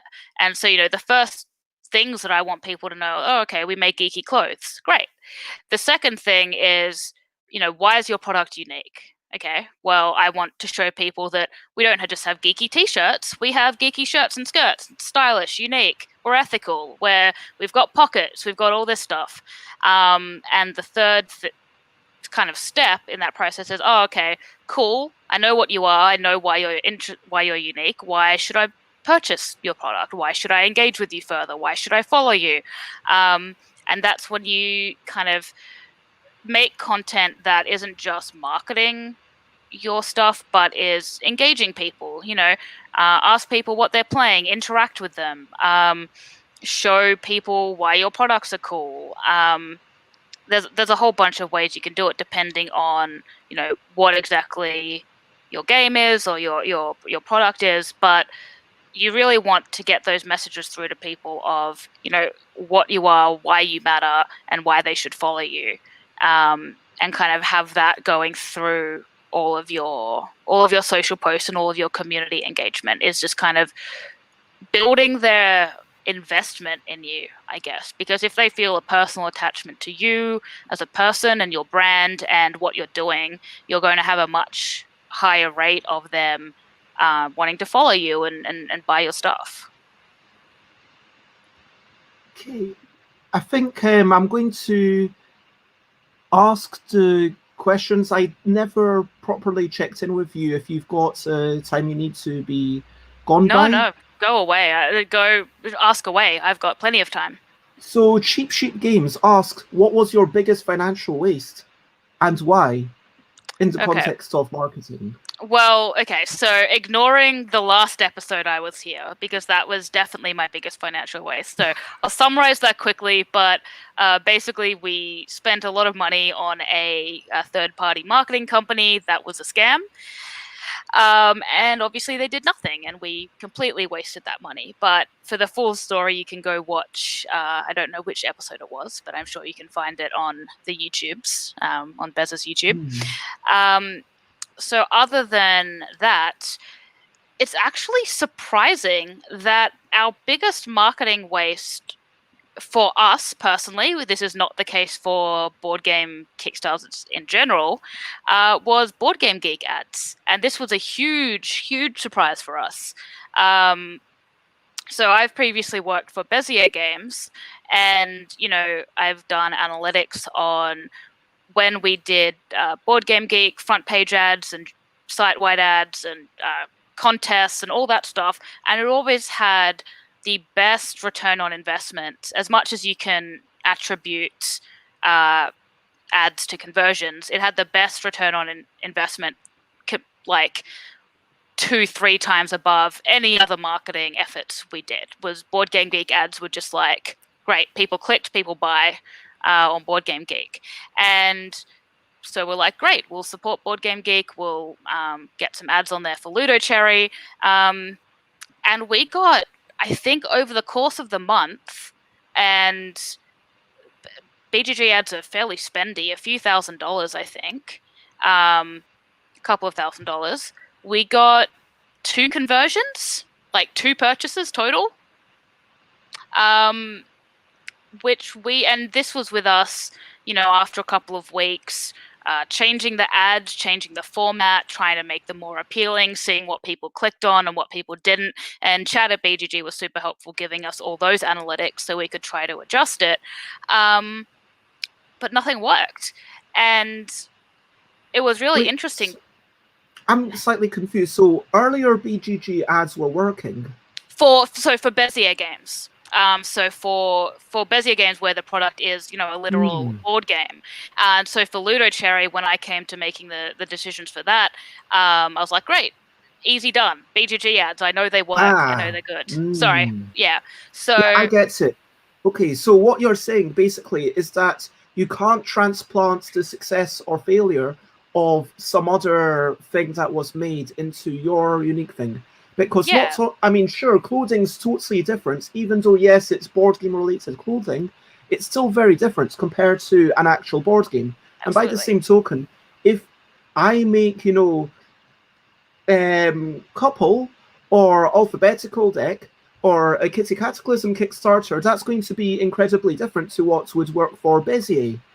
Or if I do like a speed game called Plus, for example. Basically, the BPG ads was terrible for LUDOCHERRY. It was great for Bezier. That was just to catch you up. Yeah, and what we kind of concluded the reason is that I guess the selling point of our clothes is very hard to convey in an ad that people will be looking at for 2 seconds and then choosing not to click on or not to click on, right? Because the pitch for our clothing is stylish clothing that has very subtle designs that is difficult to picture on a tiny, look at the banner ads on BGG, they are tiny, very subtle, geeky designs that are ethically made and stylish, and in a range of different sizes. That doesn't convert well to a very tiny banner ad. It's very difficult to convey that selling point to people.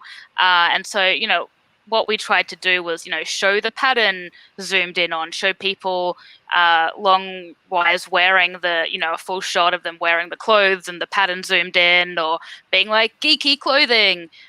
It just there was no appeal because people didn't understand what it was.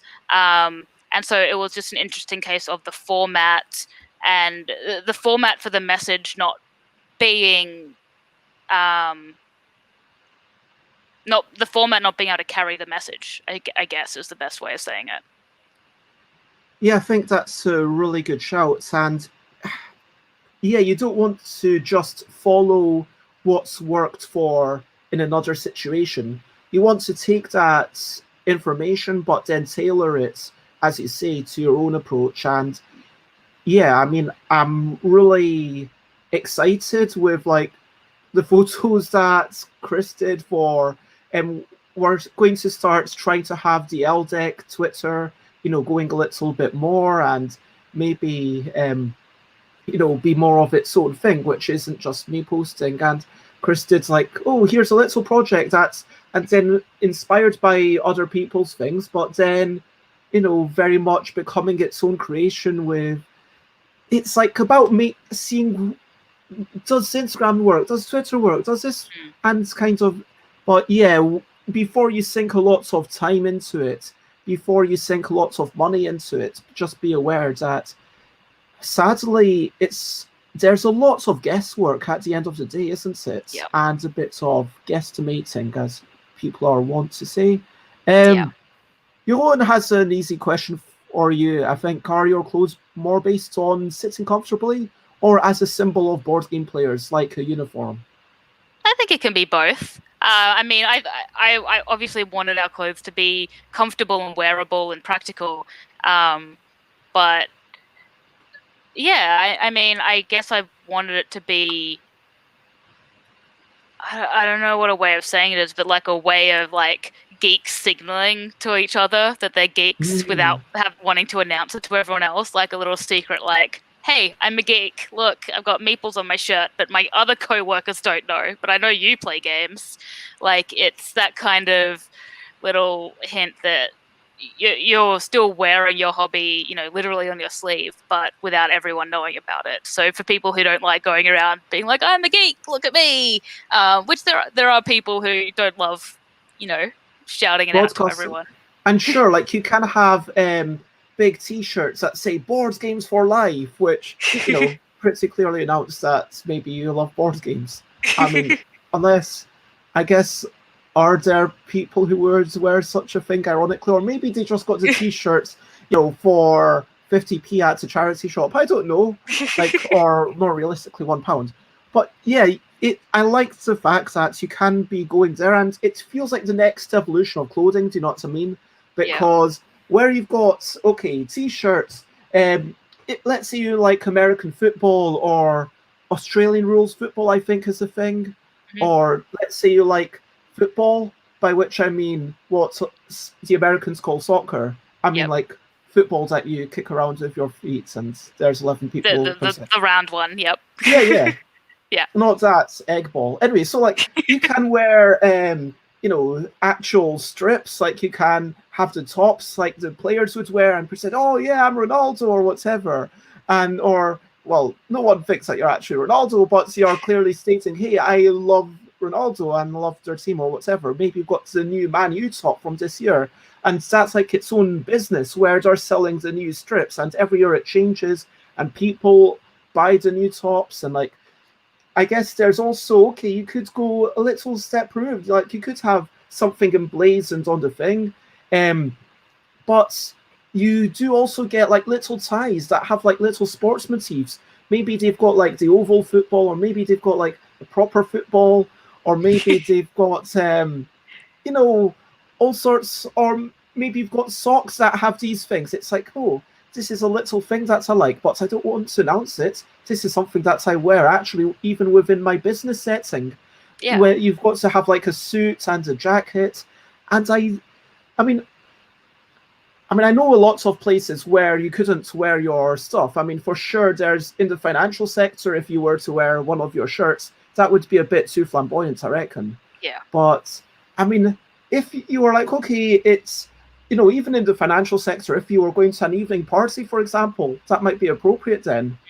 And yeah, I really like what you've done. Anyway, I'm just gushing now. Good work. Oh, thank you. Yeah, that's what we wanted, is like make it a bit more wearable. Like I love my geeky t-shirts, and they go well with my skirts as well, so it's a good matchup. But I was like, I want something a little bit more stylish sometimes, so that was the goal. And bye, Tally, who unfortunately has to go, but hope you've enjoyed the chat. And obviously, it's always there on the YouTube afterwards. I did check out, it is, by the way, in case people want to know about the scams, let me actually reduce that banner. It is episode 116, I want to say. No, 117, there we go. So it was about a month ago. Just over a month. Avoiding Scams with Phoebe, where we talked about that. That was quite a good show. So please, and yeah, you get to replay the chat from YouTube, but not from Twitch. But yeah, anyway, so that is that. If you want, I am going to reshare the link just to encourage more people to click on the link to check out my YouTube, because I maybe don't do it often enough. If you do click on this link, it will ask you to subscribe. If you don't want to, that is totally cool. You can just click cancel and that will be it. But if you do subscribe, then 26 more people on that. Yeah, anyway. Subscribe. So, looking back at my original questions that I had, what have you found to be successful? I mean, you talked about a lot of things. You've talked about finding the appropriate size of reviewer. You've talked about, like, we'll recap everything at the end, but is there anything you want to add on? Yeah, I mean, I think, what else did I write down? I think one of the important things is figuring out, like, early on, whenever you're doing, social media or interacting in, well, not in person as much, but social media and newsletter, is kind of defining what your brand's voice is. Like, if your brand was a person, what would their personality be? And having that kind of be representative of you, or the people at the business, and being consistent and, like, genuine in that voice is going to, I guess, bring people on board, because they're going to be able to tell that, the way you're coming across is the way that you are, and you're being genuine, and you're being real with them. So, like, with our LUDOCHERRY socials, we tend to be very playful. We make puns all the time. We try to be, like, really, like, open and clear communication. We talk in, like, I and we, like, personal voices, rather than, like, as a business, you could choose to write like us, or kind of make yourself seem bigger or more professional, and kind of that's your choice of how you want your brand to come across. So I guess, defining what your brand represents and what your voice is, and then when you talk about being personal, would you actually say that these tweets are from, let's say, hypothetically, or not hypothetically, if Chris and I were saying, okay, this is the LDEC Twitter now, is it a good idea to say tweets by Bez and Chris? Like, when it was the LUDOCHERRY, did you say this is run by the Phoebe and Mark? Yeah, but we did basically do that. I think, I can't remember if we're tagged in the bios, but we would often, like, if Mark was tweeting, he'd, if he was tweeting about me, he'd tag my personal Twitter in there, or if I'm tweeting about him, I'd tag his personal Twitter in the official LUDOCHERRY one, and we'd use our names. I'd be like, oh, Mark played this game, or Phoebe played this game. And, for us, it was all about, we're literally two people kind of building this brand and building this business, and we want people to know the faces behind it, not just, we're not just two cherries on stems. We're people, we're passionate about what we're creating, we're, like, genuinely interested in engaging with our community. And I need to put Mark in that bio then. But I think, doing that makes it more personable and relatable, I guess, and that was kind of our goal with doing that. And just quickly, thank you very much for everyone subscribing. Oh, and people have asked for your links. I'm just going to... Oh, you never sent me So the Twitter and main page are available on YouTube and Facebook in the comments anyway. In Twitch, I just sent it there. You never gave me your Instagram to put as part of the thing. Oh, no. It's instagram.com/LUDOCHERRY. I mean, I didn't know it, but yeah. It just means I've got to now. Sorry. And so I've got to. I'm sending it to all the destinations. There we go.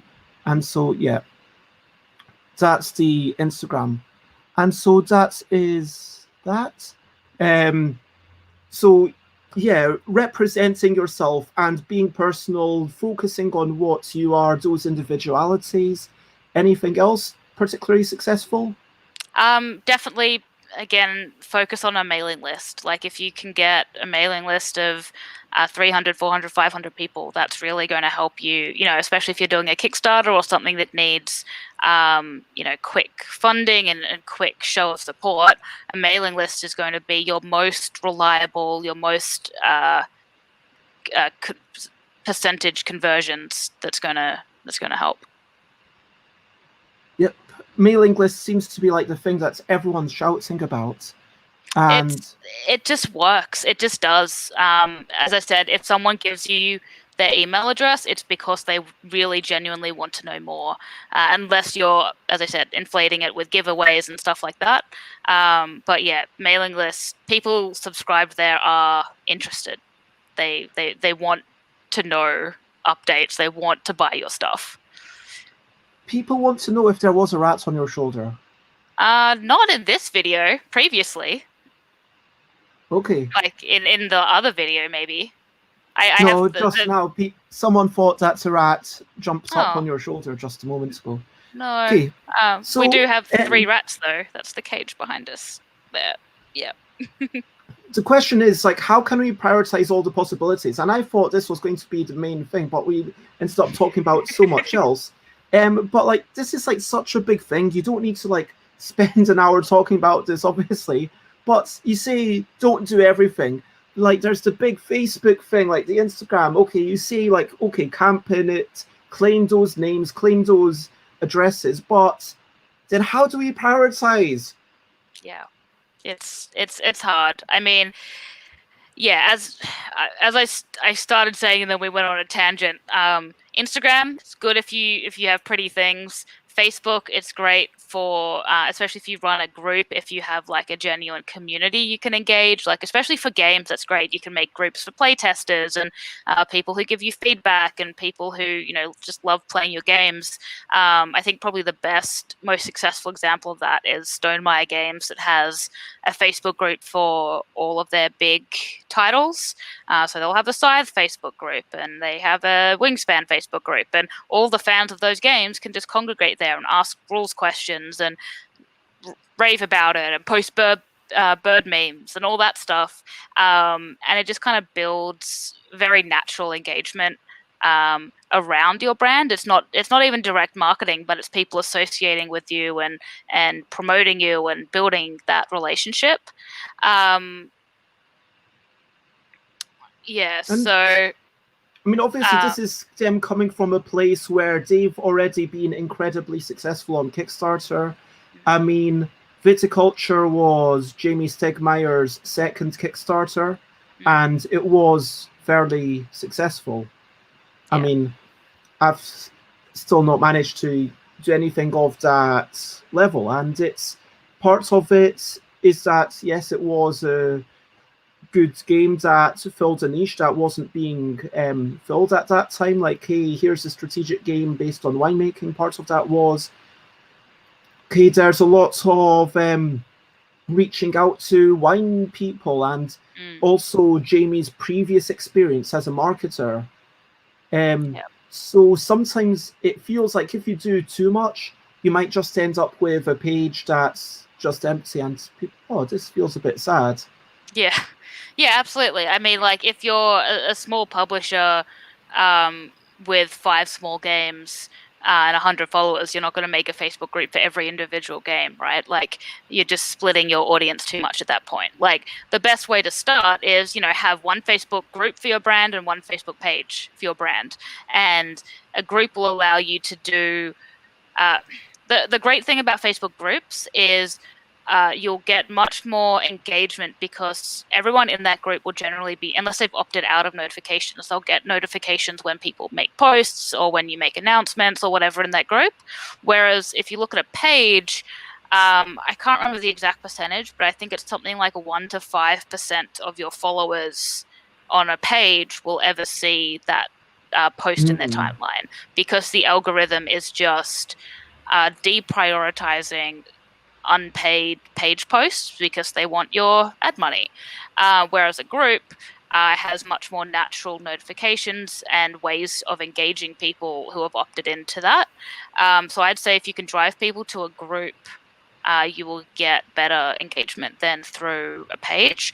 But a page is still useful to have, right? Because it's a place where people can leave reviews, and it's more of a public representation or listing of your business. So it's a way you can kind of have your bio and have photos up and show what you're about.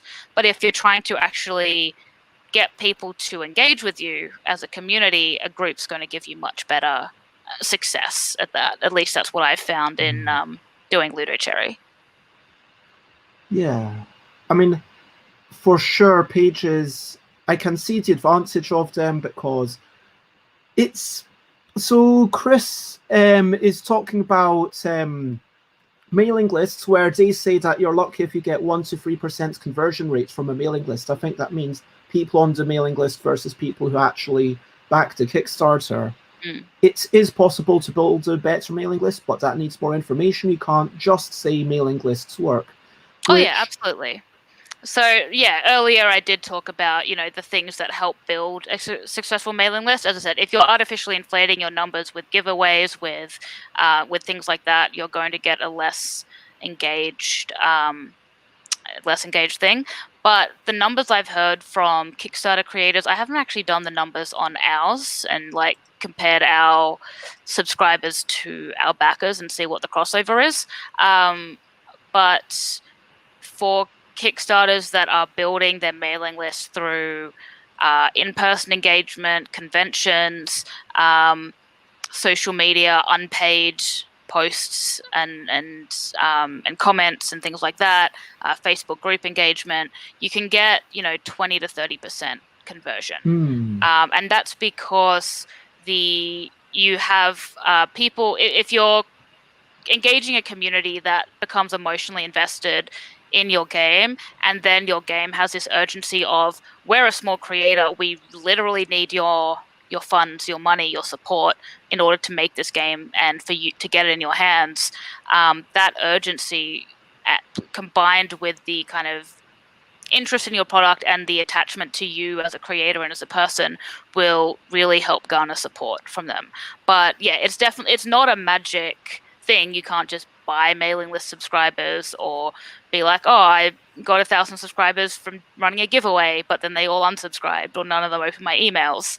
But I think, let me just have a look at our MailChimp, because it's not just about the open rates or about the click-through rates, it's about how many of them actually transform. Yeah, and absolutely. I mean, Chris mentions the pre-launch Kickstarter page where you can get people who are following that particular page.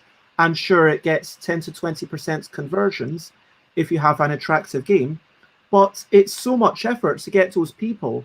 And if I get, let's say, 10 people to sign up to my mailing list, then sure, some of them might unsubscribe, some of them it might end up in the thing, but that's going to be potentially someone that's joined my mailing list years ago might still be getting emails from me today because they're still interested in my stuff and they don't need to take any extra work. Sure, I guess if you back the Kickstarter, maybe you can do updates, but you're not meant to, like about other stuff. And so yeah, exactly. That conversion is like just for that one Kickstarter. And so let's say you were planning to do 10 Kickstarters over the course of your life. That would mean that 1 to 3% conversion rate is actually equal to the 10 to 20% conversion rate for the pre-launch Kickstarter page. And sure, why not both? I mean, you could argue, yeah, you've got this attractive thing. And I did really try to push the pre-launch Kickstarter page for the last thing I did, which was Categorical. And I think I only ended up with, it was around 10 followers that I managed to get, which, it's, maybe I didn't push it enough, maybe for whatever reason, yeah, probably didn't push it enough, probably one tweet and one Facebook thing maybe isn't quite as much as some people would push it. But yeah, at that point, it's like, yeah, it feels like you've got to do a little bit about these things. Xate says they totally do the join for a giveaway and then they unsubscribe. So at least that gives the mailing list provider some idea that, okay, we don't actually have 2,000 people. And I would honestly rather people unsubscribed from my stuff if they aren't interested in it. So that's totally fair. Yeah, it can be too many emails. Xate says they rarely bother entering contests anymore. And usually it's way too much work. Speaking of which, yeah, I know, yeah. I'm sorry. Unrelated stuff, just, yeah. I need to draw things, and I haven't. Johan says you could split these things in different mail addresses, one for the company and one for each individual game. So if people are just interested in that one game, then you have like this segment that's just for this one game. So it could be like, oh, this is just the LDIC. But again, this is like a lot of work. And this kind of leads to the third question that I wanted to ask at the start, if it's possible to go alone. Like, obviously, you've worked for Bezier, you worked briefly for Good Games, like you worked for like Ukiyo, sorry. Yeah. Like you did marketing for them as well, right? Yeah. And sorry, yeah, obviously all these people that weren't things that weren't pre-existing companies, it was you starting with a strong collaborator, your romantic partner, Mark. Yeah. And so is it possible to go alone in this day and age? Obviously, I started alone, but that was 6 years ago. Is it still possible to go alone? I think it is, but if you are the hardest part is if you're the creator running the business, creating the product, manufacturing the product, or like figuring out manufacturing and logistics, and then doing all the marketing and social media. It's a lot, right? Like just making the thing or like developing a game is a lot, let alone then. And often people who are great game designers are not great marketers. They're very different skill sets. They both require a lot of niche knowledge. Like I was only able to do LUDOCHERRY because I spent 3 years at Bezier Games figuring all of this out, right? Figuring out exactly how to perfect social media posts and how to reach out to reviewers. And I had pre-existing experience in all of these fields. And so if you're a game designer and you know game design, you make an amazing game, that doesn't mean you're going to be able to make an amazing marketing campaign to go alongside it. So I think if you're doing it alone, you need to figure out what your strengths are. Like I know I am terrible at writing long form copy. So things like Kickstarter updates, newsletters, anything that's like blog posts, anything that's like long, informational. I procrastinate. It takes me hours and hours to write a single newsletter update. I just can't do it. Where a social media post, I can crank them out like that because I'm practiced at it, and I find that kind of succinct writing to be easier, like that succinct marketing to be easier. So figure out your strengths. If you're great at writing blog posts, do that. Make a blog. Share what you're learning through the design process. Build an audience that way. If you're great at writing newsletters, write monthly newsletter updates and keep people informed that way and engage people that way. If you're amazing at writing puns and jokes and engaging people on social media, do that.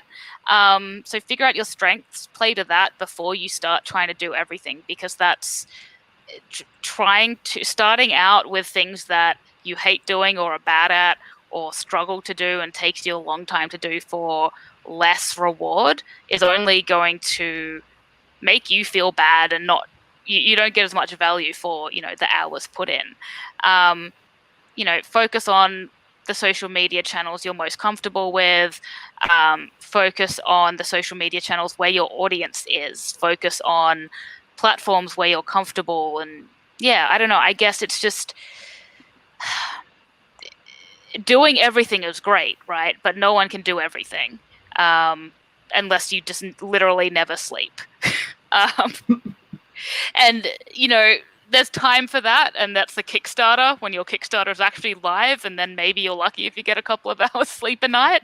But the rest of the time you need sleep. So I don't know. I wish I had an answer for a magic thing that worked for everyone, but I guess the answer is find the Venn diagram of what you know how to do / are comfortable learning how to do, and then the crossover with what your audience reads or consumes or the platform they're on, and focus on that first and then kind of expand from there. Yeah. it's hard. That's what I've taken away from this, and you need to, just play to your strengths and make sure you do give yourself space to sleep. And speaking of sleep, Cheap Sheep Good Games, night. I hope you have a wonderful night. And Xate says that they need to get off to work, so they want me to finish off right now and invite you back. I mean, absolutely, I would love to have you back in a month or whenever you can make it, and maybe we can talk about fulfillment or Absolutely, yeah. something like that. I think that Jay Foolsguard, it is lovely to see you. Bye Xates and bye again Chates and Cheap Sheep. But the social media posts, like I'm going to say for a lot of the social media posts, to be honest, because we already spent about 1 or 2 hours on it with Dina. I don't want to spend too long on that specifically because I really wanted to pick your brain. So I'm trying to double check which things. If you've got any quick things for a couple of minutes, please do answer. General tips on social media. If you're on Instagram and Twitter, tag people, tag relevant people. Like if you're posting about a game, tag the publisher and the designer of that game. If you're posting about, I don't know, like basically tag anyone you can because they will probably retweet you because they're in it and that gives you more exposure. So tagging is good. If you're on Facebook, don't use hashtags. Hashtags are bad on Facebook. Every post, try to use an emoji or two. Emojis are usually good and help with engagement. Don't overuse the emojis though.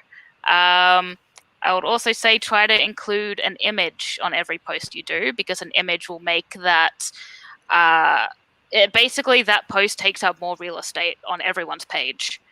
So if it's just text, all you see is a little slab of text, a couple of sentences, and you can easily scroll past. If there's a photo, it's eye-catching. You know very quickly visually what the post is about, rather than having to read text. You can see a thing, be like, "Oh, that's interesting." Click on it, read more, and it just physically takes up more space on someone's phone or screen, so they're more likely to pay attention to it. So use graphics, use photos, use images. They're all good and help with engagement. On Facebook, memes are also very effective. If you can find good memes and share them and tag the people who created them, that will get you engagement potentially outside the people already following you, because people will be like, "That's funny, lol," share, and then more people will start following your page potentially because you post funny things. Those are some quick tips. That's definitely not everything, but and just to say, if you want to find out more about it, it's episodes 139, social media marketing with Dina, and obviously both of you are amazing, but just because that was just about social media marketing. So if you want to find out more about it, as usual, you can skip the first 25 minutes if you don't want to have these silly questions and brilliant things, but why would you not want to hear what brilliant thing we had that day? Anyway, so there's a lovely question from Jeroen who asks, how can we help as viewers? And suggests thumb, like, subscribe, retweet, and comment with more than 4 words. Apparently, if you comment with only 1 or 2 or 3 words, it might not be a big thing for the algorithm, but 4, 5, 6, at least even a sentence saying, "Oh yeah, I like this," apparently affects it a bit more. Do you have anything else for Jeroen's question? Not really. It's good advice. Just I mean, I guess on a personal level, all you have to do is mention there's a stream to one other person, and they watch it, and they mention it to one other person, and word of mouth is a very strong marketing tool. Like if a friend recommends something to me, I'm very likely to check out that movie or that book or that thing. So don't underestimate how helpful word of mouth recommendations can be, especially for small creators and small brands. Just telling your friend, hey, this is cool, look at their website, look at their Kickstarter, look at their stream, can really make a difference to, helping them spread and grow.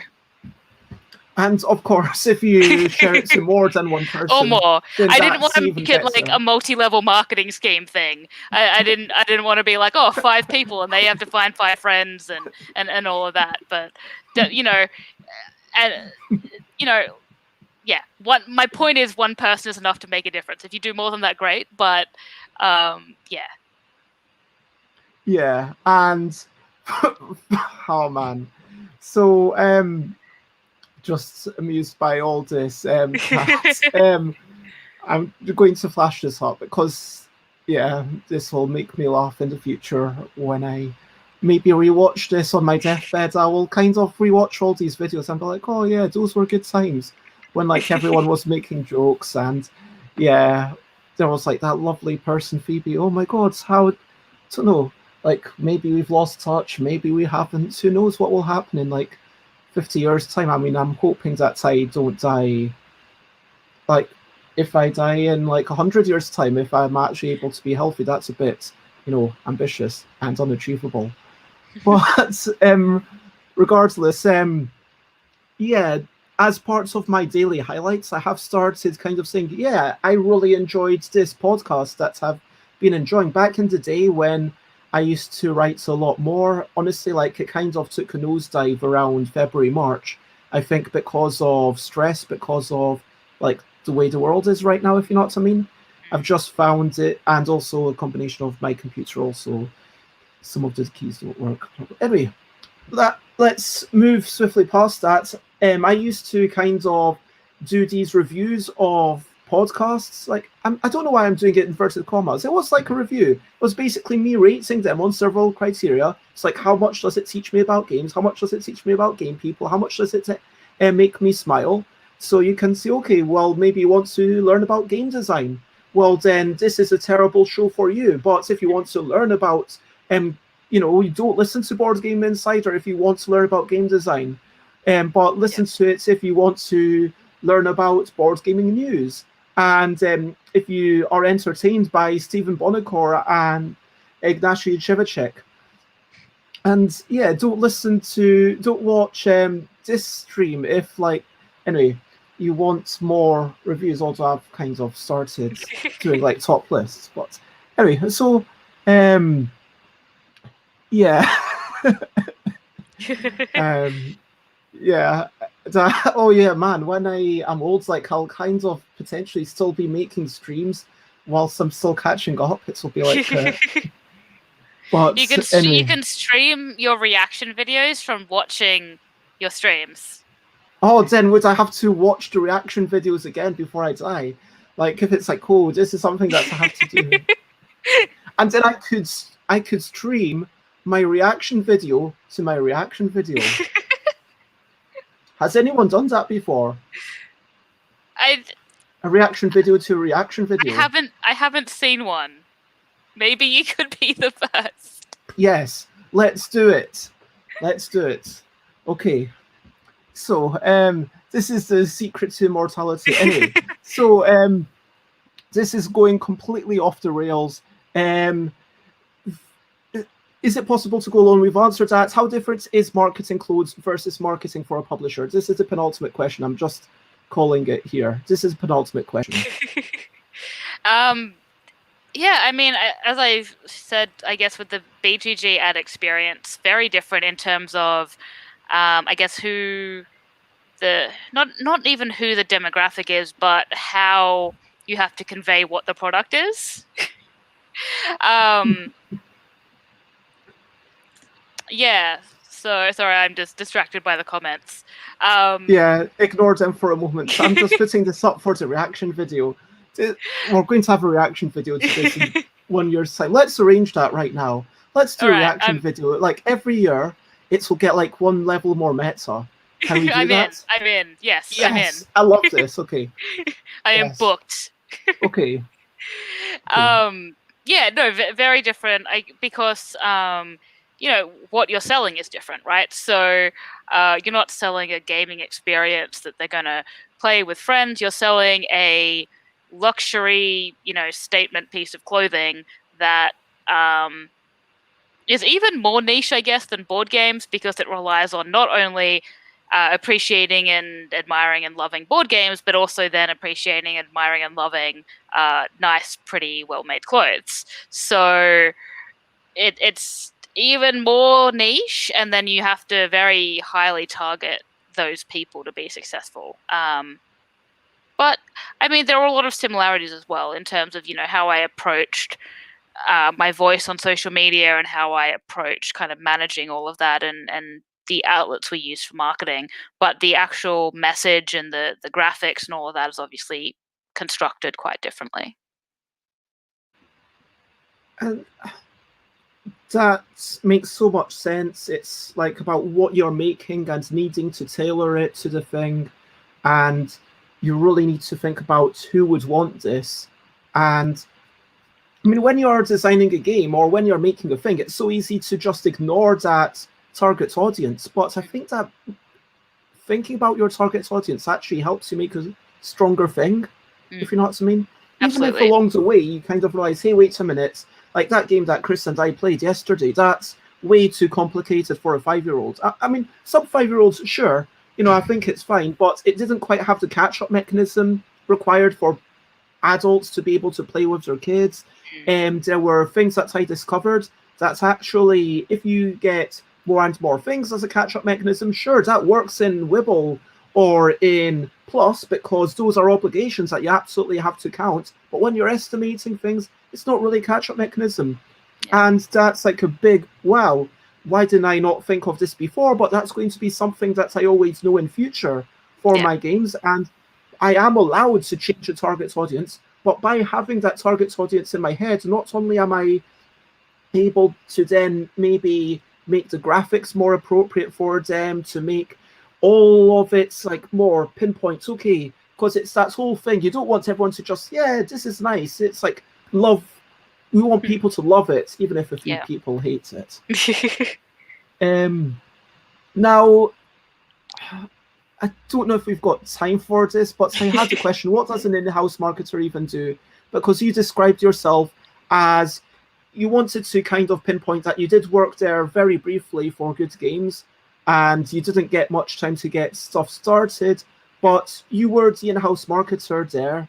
And yeah, what does that mean? Can you give us like the quick 1-minute description?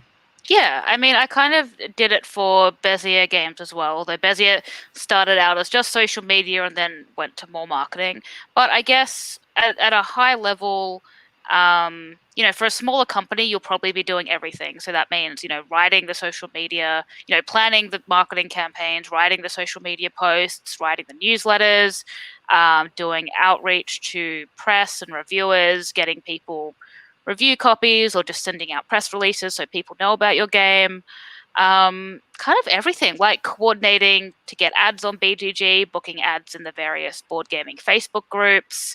Kind of wherever you see a board game being advertised, for most board game publishers, because they're small, that's all being done by one person, all of those tasks. So it can be, it's a full-time job if all you're doing is marketing, and especially if there's already a few games out and you're kind of an established publisher.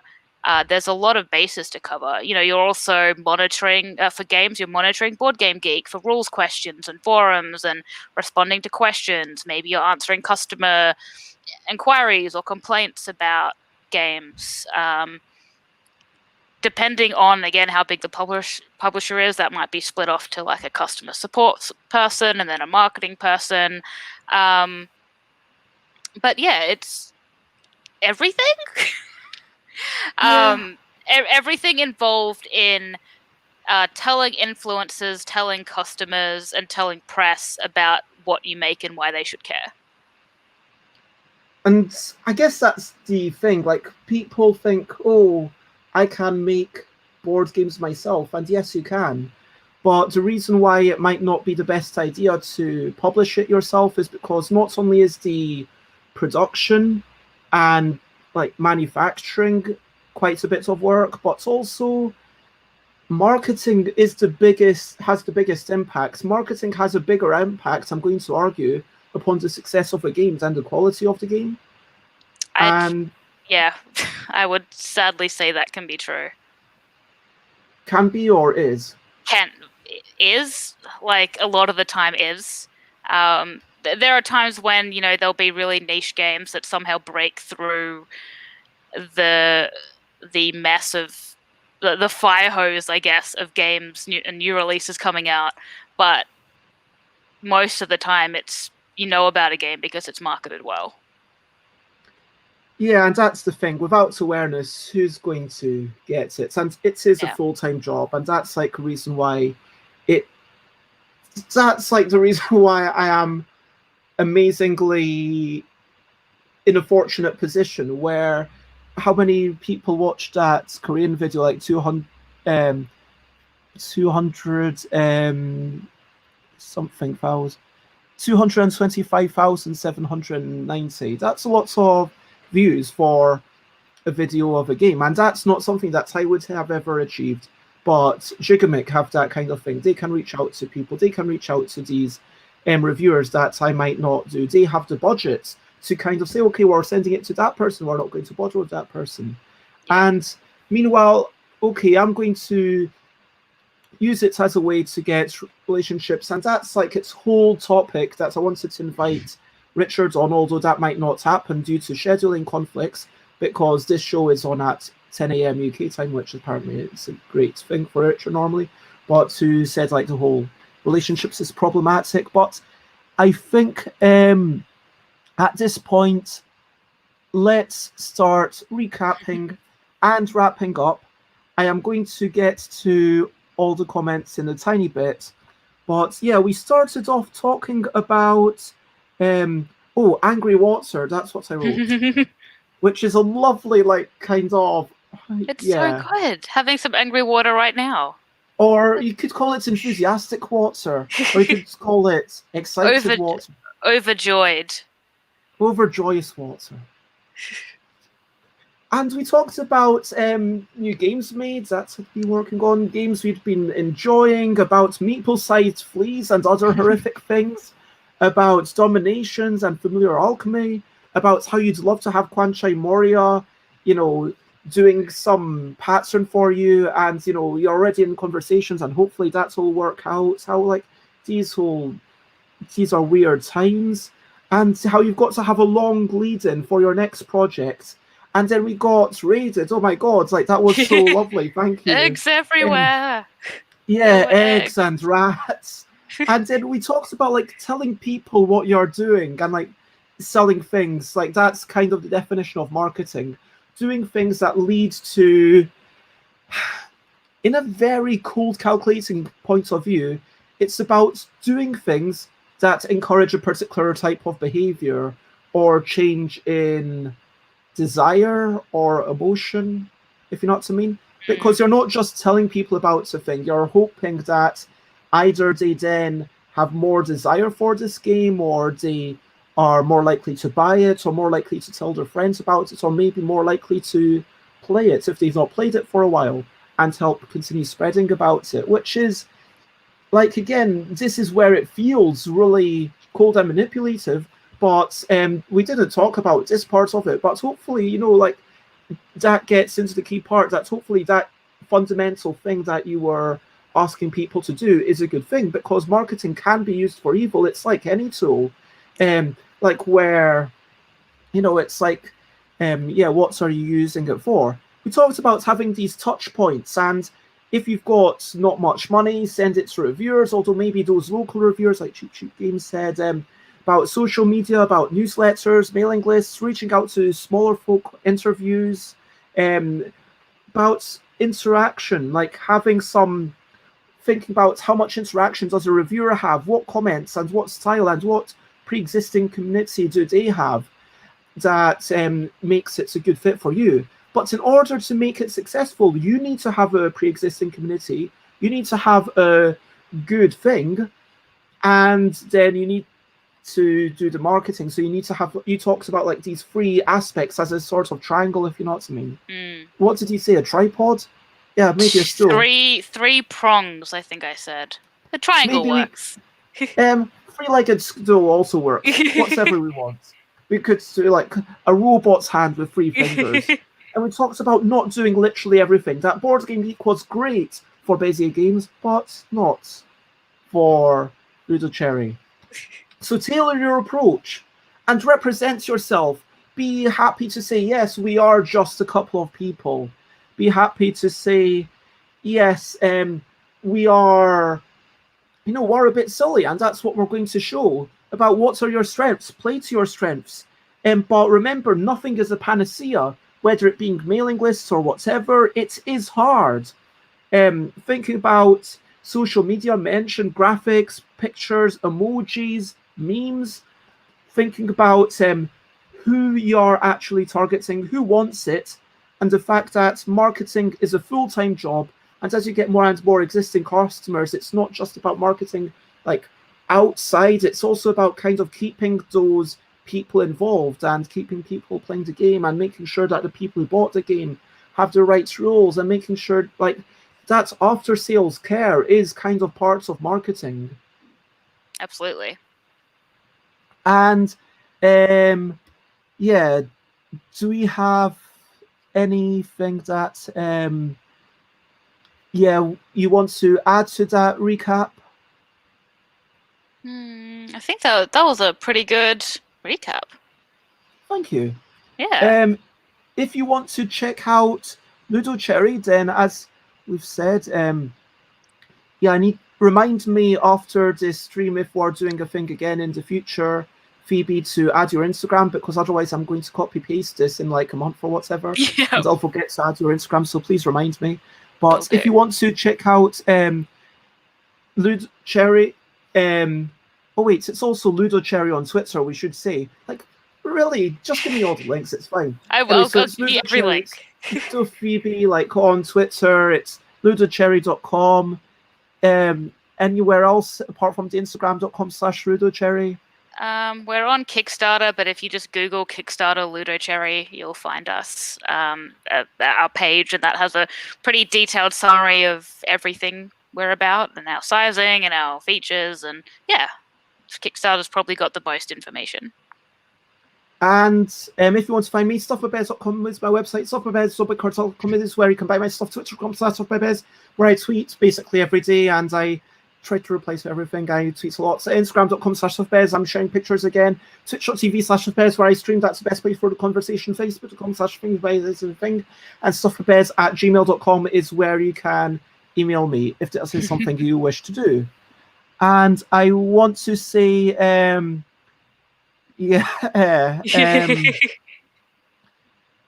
so no, we're about to start a brand new one. This is the end of this one. We're not going anywhere.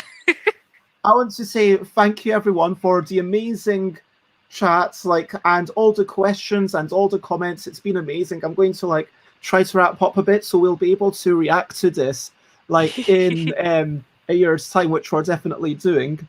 I want to say thank you to everyone, whether you're one of my amazing moderators who today I didn't see any robots or any spam or anything. Everyone was totally civil, but all my moderators who swing out their swords, and when there's robots they're bam bam bam. So thank you very much for keep making sure that I don't have to ban or delete stuff while I'm doing this, because it's one less thing that I have to do, and it makes it so that I can do more of the bringing in screens and stuff and the banners. And so thank you very much to my moderators. Thank you very much to the people who've been following me for so long. Thank you to you, and thank you to if it's your first time that you were watching. Thank you. I hope you enjoyed the show, and it applies whether you're on. Let me just check. Oh yeah, we've got a couple of people on YouTube and Facebook, and so thank you to those people, and also thank you to the Twitch people. I don't know why I call you Twitch people, because people can watch where they want, but the best conversation is on Twitch. And so I want to say thank you everyone, and most importantly, thank you to Phoebe. So yeah, thank you very, very much. Thanks for having me. Yeah, and so I want to say now, over to you. What are you up to? You can tell us only if you want to. So, is there anything that you want to share? Something that you're looking forward to? Hopes, ambitions? You can share anything. Like just an exciting fact about yourself that we might not know, or a trivial fact about yourself, or something important that you've done or doing, or something that's just fun. And there's a lot of chats that I'm going to go back now and be like, okay, yeah. So are we actually doing this annual reaction video? Yes. I'm in. So like catching up where it was like all this, yeah, everyone was totally off the rails and monorail, and Euron's excited by this, and Xate says, okay, setting the calendar to October the 1st. I don't know what's happening after 2051. I'm worried now. Like, are you planning to murder us, or like for us to die? I hope not. Like, if it's an annual tradition, it feels like maybe then like maybe 1 year one of us would die, and then that would be especially sad. Sorry to make it a bit morose, but like, it feels like if it got to 2051, presumably you'd want to keep doing it, I imagine. Like, if we've done it like 30 times, that's a lot. And yeah, apparently, Jeroen's birthday is on the 11th. So if you want to send your own stuff, or put the dates in your calendar to say happy birthday to Jeroen, then do that. I assume that Chris is looking forward to lunch. Yeah, Xate's made Flammkuchen with spinache and Turkish cheese during the stream and is eating it now. That sounds delicious. Chris is going to be lazy and get some fast food once this is over. Oof. No, I'm not trying for a new time record. The longest one was over 3 hours. But yeah, I'm actually specifically trying not to make it to a new record, because I feel like we have had a really brilliant conversation. And again, just to recap, it was brilliant. Thank you very much. That's my recap of the recap. It was good. It's so that there's more to react to. Wait a minute. Does a reaction video, would we be... Oh, wait a minute.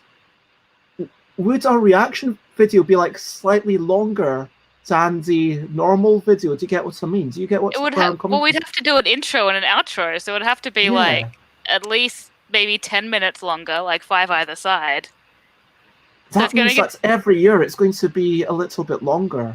So if we're doing it in 30 years, it's going to be like 6 hours. 300 minutes. Yeah, 5 hours, sorry. 5 hours. Yeah. I don't know where this insanity is going to end, but we're going to start it and see what happens. Okay. Yeah. Yeah, just for people, like, I do not show every single thing, just like my favorites comments, and the whole thing, and start to review a year later, never-ending stream. And apparently it was a mighty flying Flammkuchen. I could ask to, Johan could ask for Xate to send us all Flammkuchen, but given, postage delays, food through the post might not be the best idea. Yeah, not to Australia for sure. Would not stay intact. If the stream never ends, would someone have to take shifts overnight? Like, this is like, I mean, especially with Australia, like, I mean, that would be like a whole day. We'd just be like, okay, we're just going to be like going around our day. We are going to be seeing us in the corners. So like, yeah, I wonder if I could actually, yeah, like in the main video, it would be like, okay, here we've got, I'm trying, let me do that. so like that will be the video, and then we'll be here, and then maybe you'll see us going around our daily activities, eating things, walking around, making sure we do a bit of exercise, and then you'll see like me maybe hula hooping and Phoebe doing other things, and like for this epic 7-hour stream in 30 years. Yeah, this is a ridiculous. What have we started?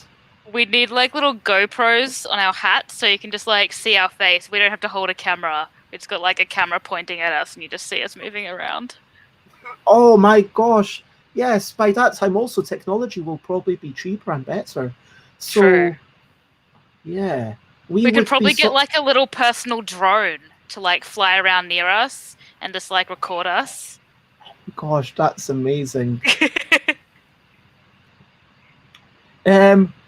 People are talking about the definition of Flammkuchen, which oh, I have had this. I've only had it from Lidl, I want to say. I'm trying to think if Jürgen and Renata made it.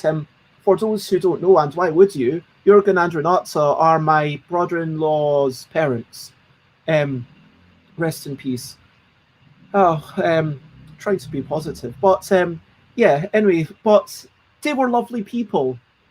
And so, yeah, wonderful family. Anyway, so what Flammkuchen is, which I've definitely had from Lidl and I might have had from actual German people as well, is a very thin, flaky, pizza-ish thing. It has no tomato sauce. It has schmand, which is halfway between sour cream and cream cheese. And then toppings. I use onion, garlic, fresh ground black pepper, spinach, and Turkish white cheese. That sounds amazing. Yeah, that is amazing. And Chris has died of dehydration from salivation because of the Flammkuchen. Aww. And while we do not hold Phoebe at fault for being highly interesting, we do think Bez should be investigated by Scotland Yard for not just inviting Phoebe back. Well, I did invite Phoebe back. It's just that, you know, you could go start work if you want. Yeah. Oh, thank you, Alex. I'm glad that you are enjoying it. Yeah.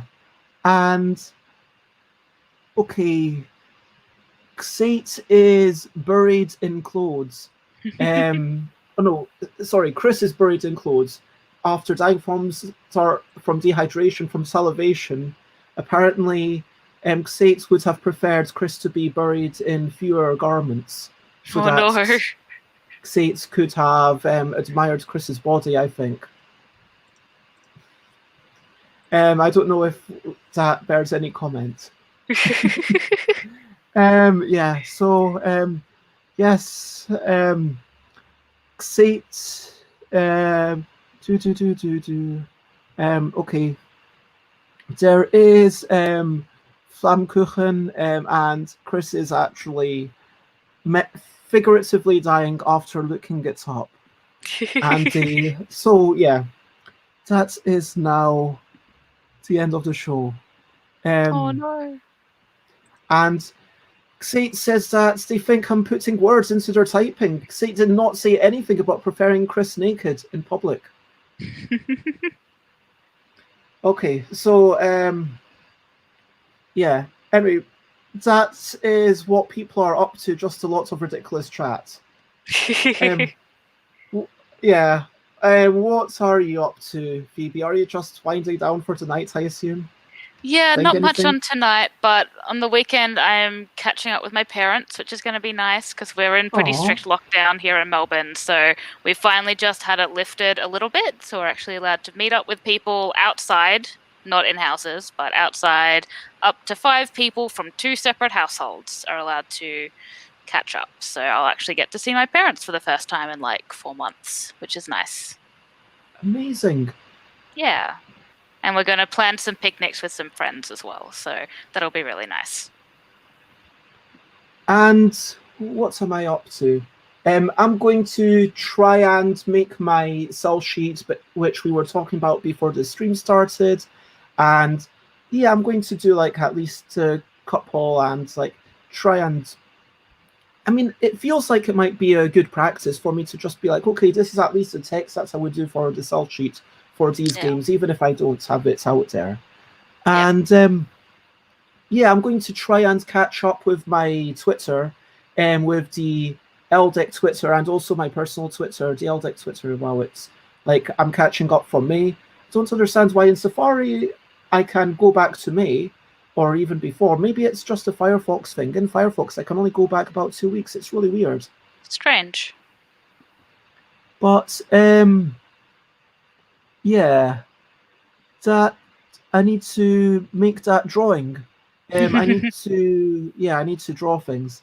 But there is already a lot to do this week, so I apologize. Oh my God, I already feel bad about it. I promise you I will get to it like the very near future, in the relatively near future, and maybe it can be a Christmas. I think Rion's just yeah. No, I think it was April 2020. Don't exaggerate. Anyway, so for now, I just want to say share, spread the word. Got all the links there.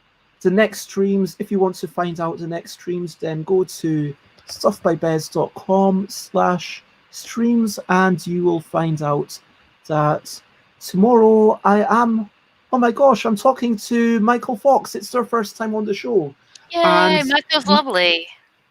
It's not my first time meeting Michael. We've got a little bit of a history.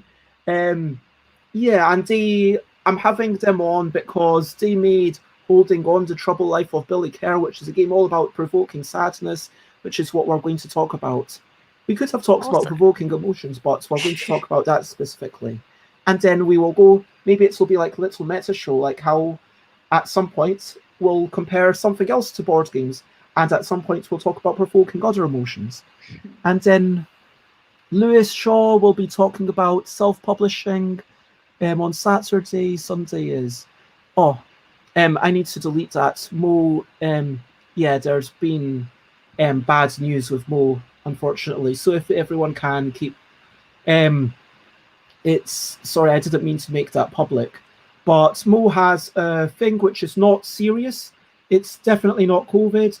It's completely unrelated to any of the symptoms of COVID, but it does require professional attention, medical intervention, and so Mo can't come. But Mo is a lovely person, and so fingers crossed, everything sorts out soon. And yeah, now Javier is joining in. Plot twist: Chris didn't die from starvation. He just had a premature burial, kept on living. Hence, the stream continued for 3 more hours. And yeah, everyone needs to go. Yes, it was the 16th of April 2020. And by your own, by everyone, it has been lovely. And I am going to now, I am going to set up a raid to someone who I promise is just playing music and nothing else. So it's good if you like that. And yeah, Javier joined the Twitch community. Sure. So for now, I want to say bye, bye, bye, bye. This is a goodbye song. Bye, bye, bye, bye. Thank you for watching along. Bye, bye, bye, bye. This is the end of the show. Bye, bye, bye, bye. And now it's time to go to goodbye. Bye, bye, bye. This is a goodbye song. Bye, bye, bye, bye. Thank you for watching along. Bye, bye, bye, bye. This is the end of the show. Bye, bye, bye, bye. And now it's time to go. Bye-bye.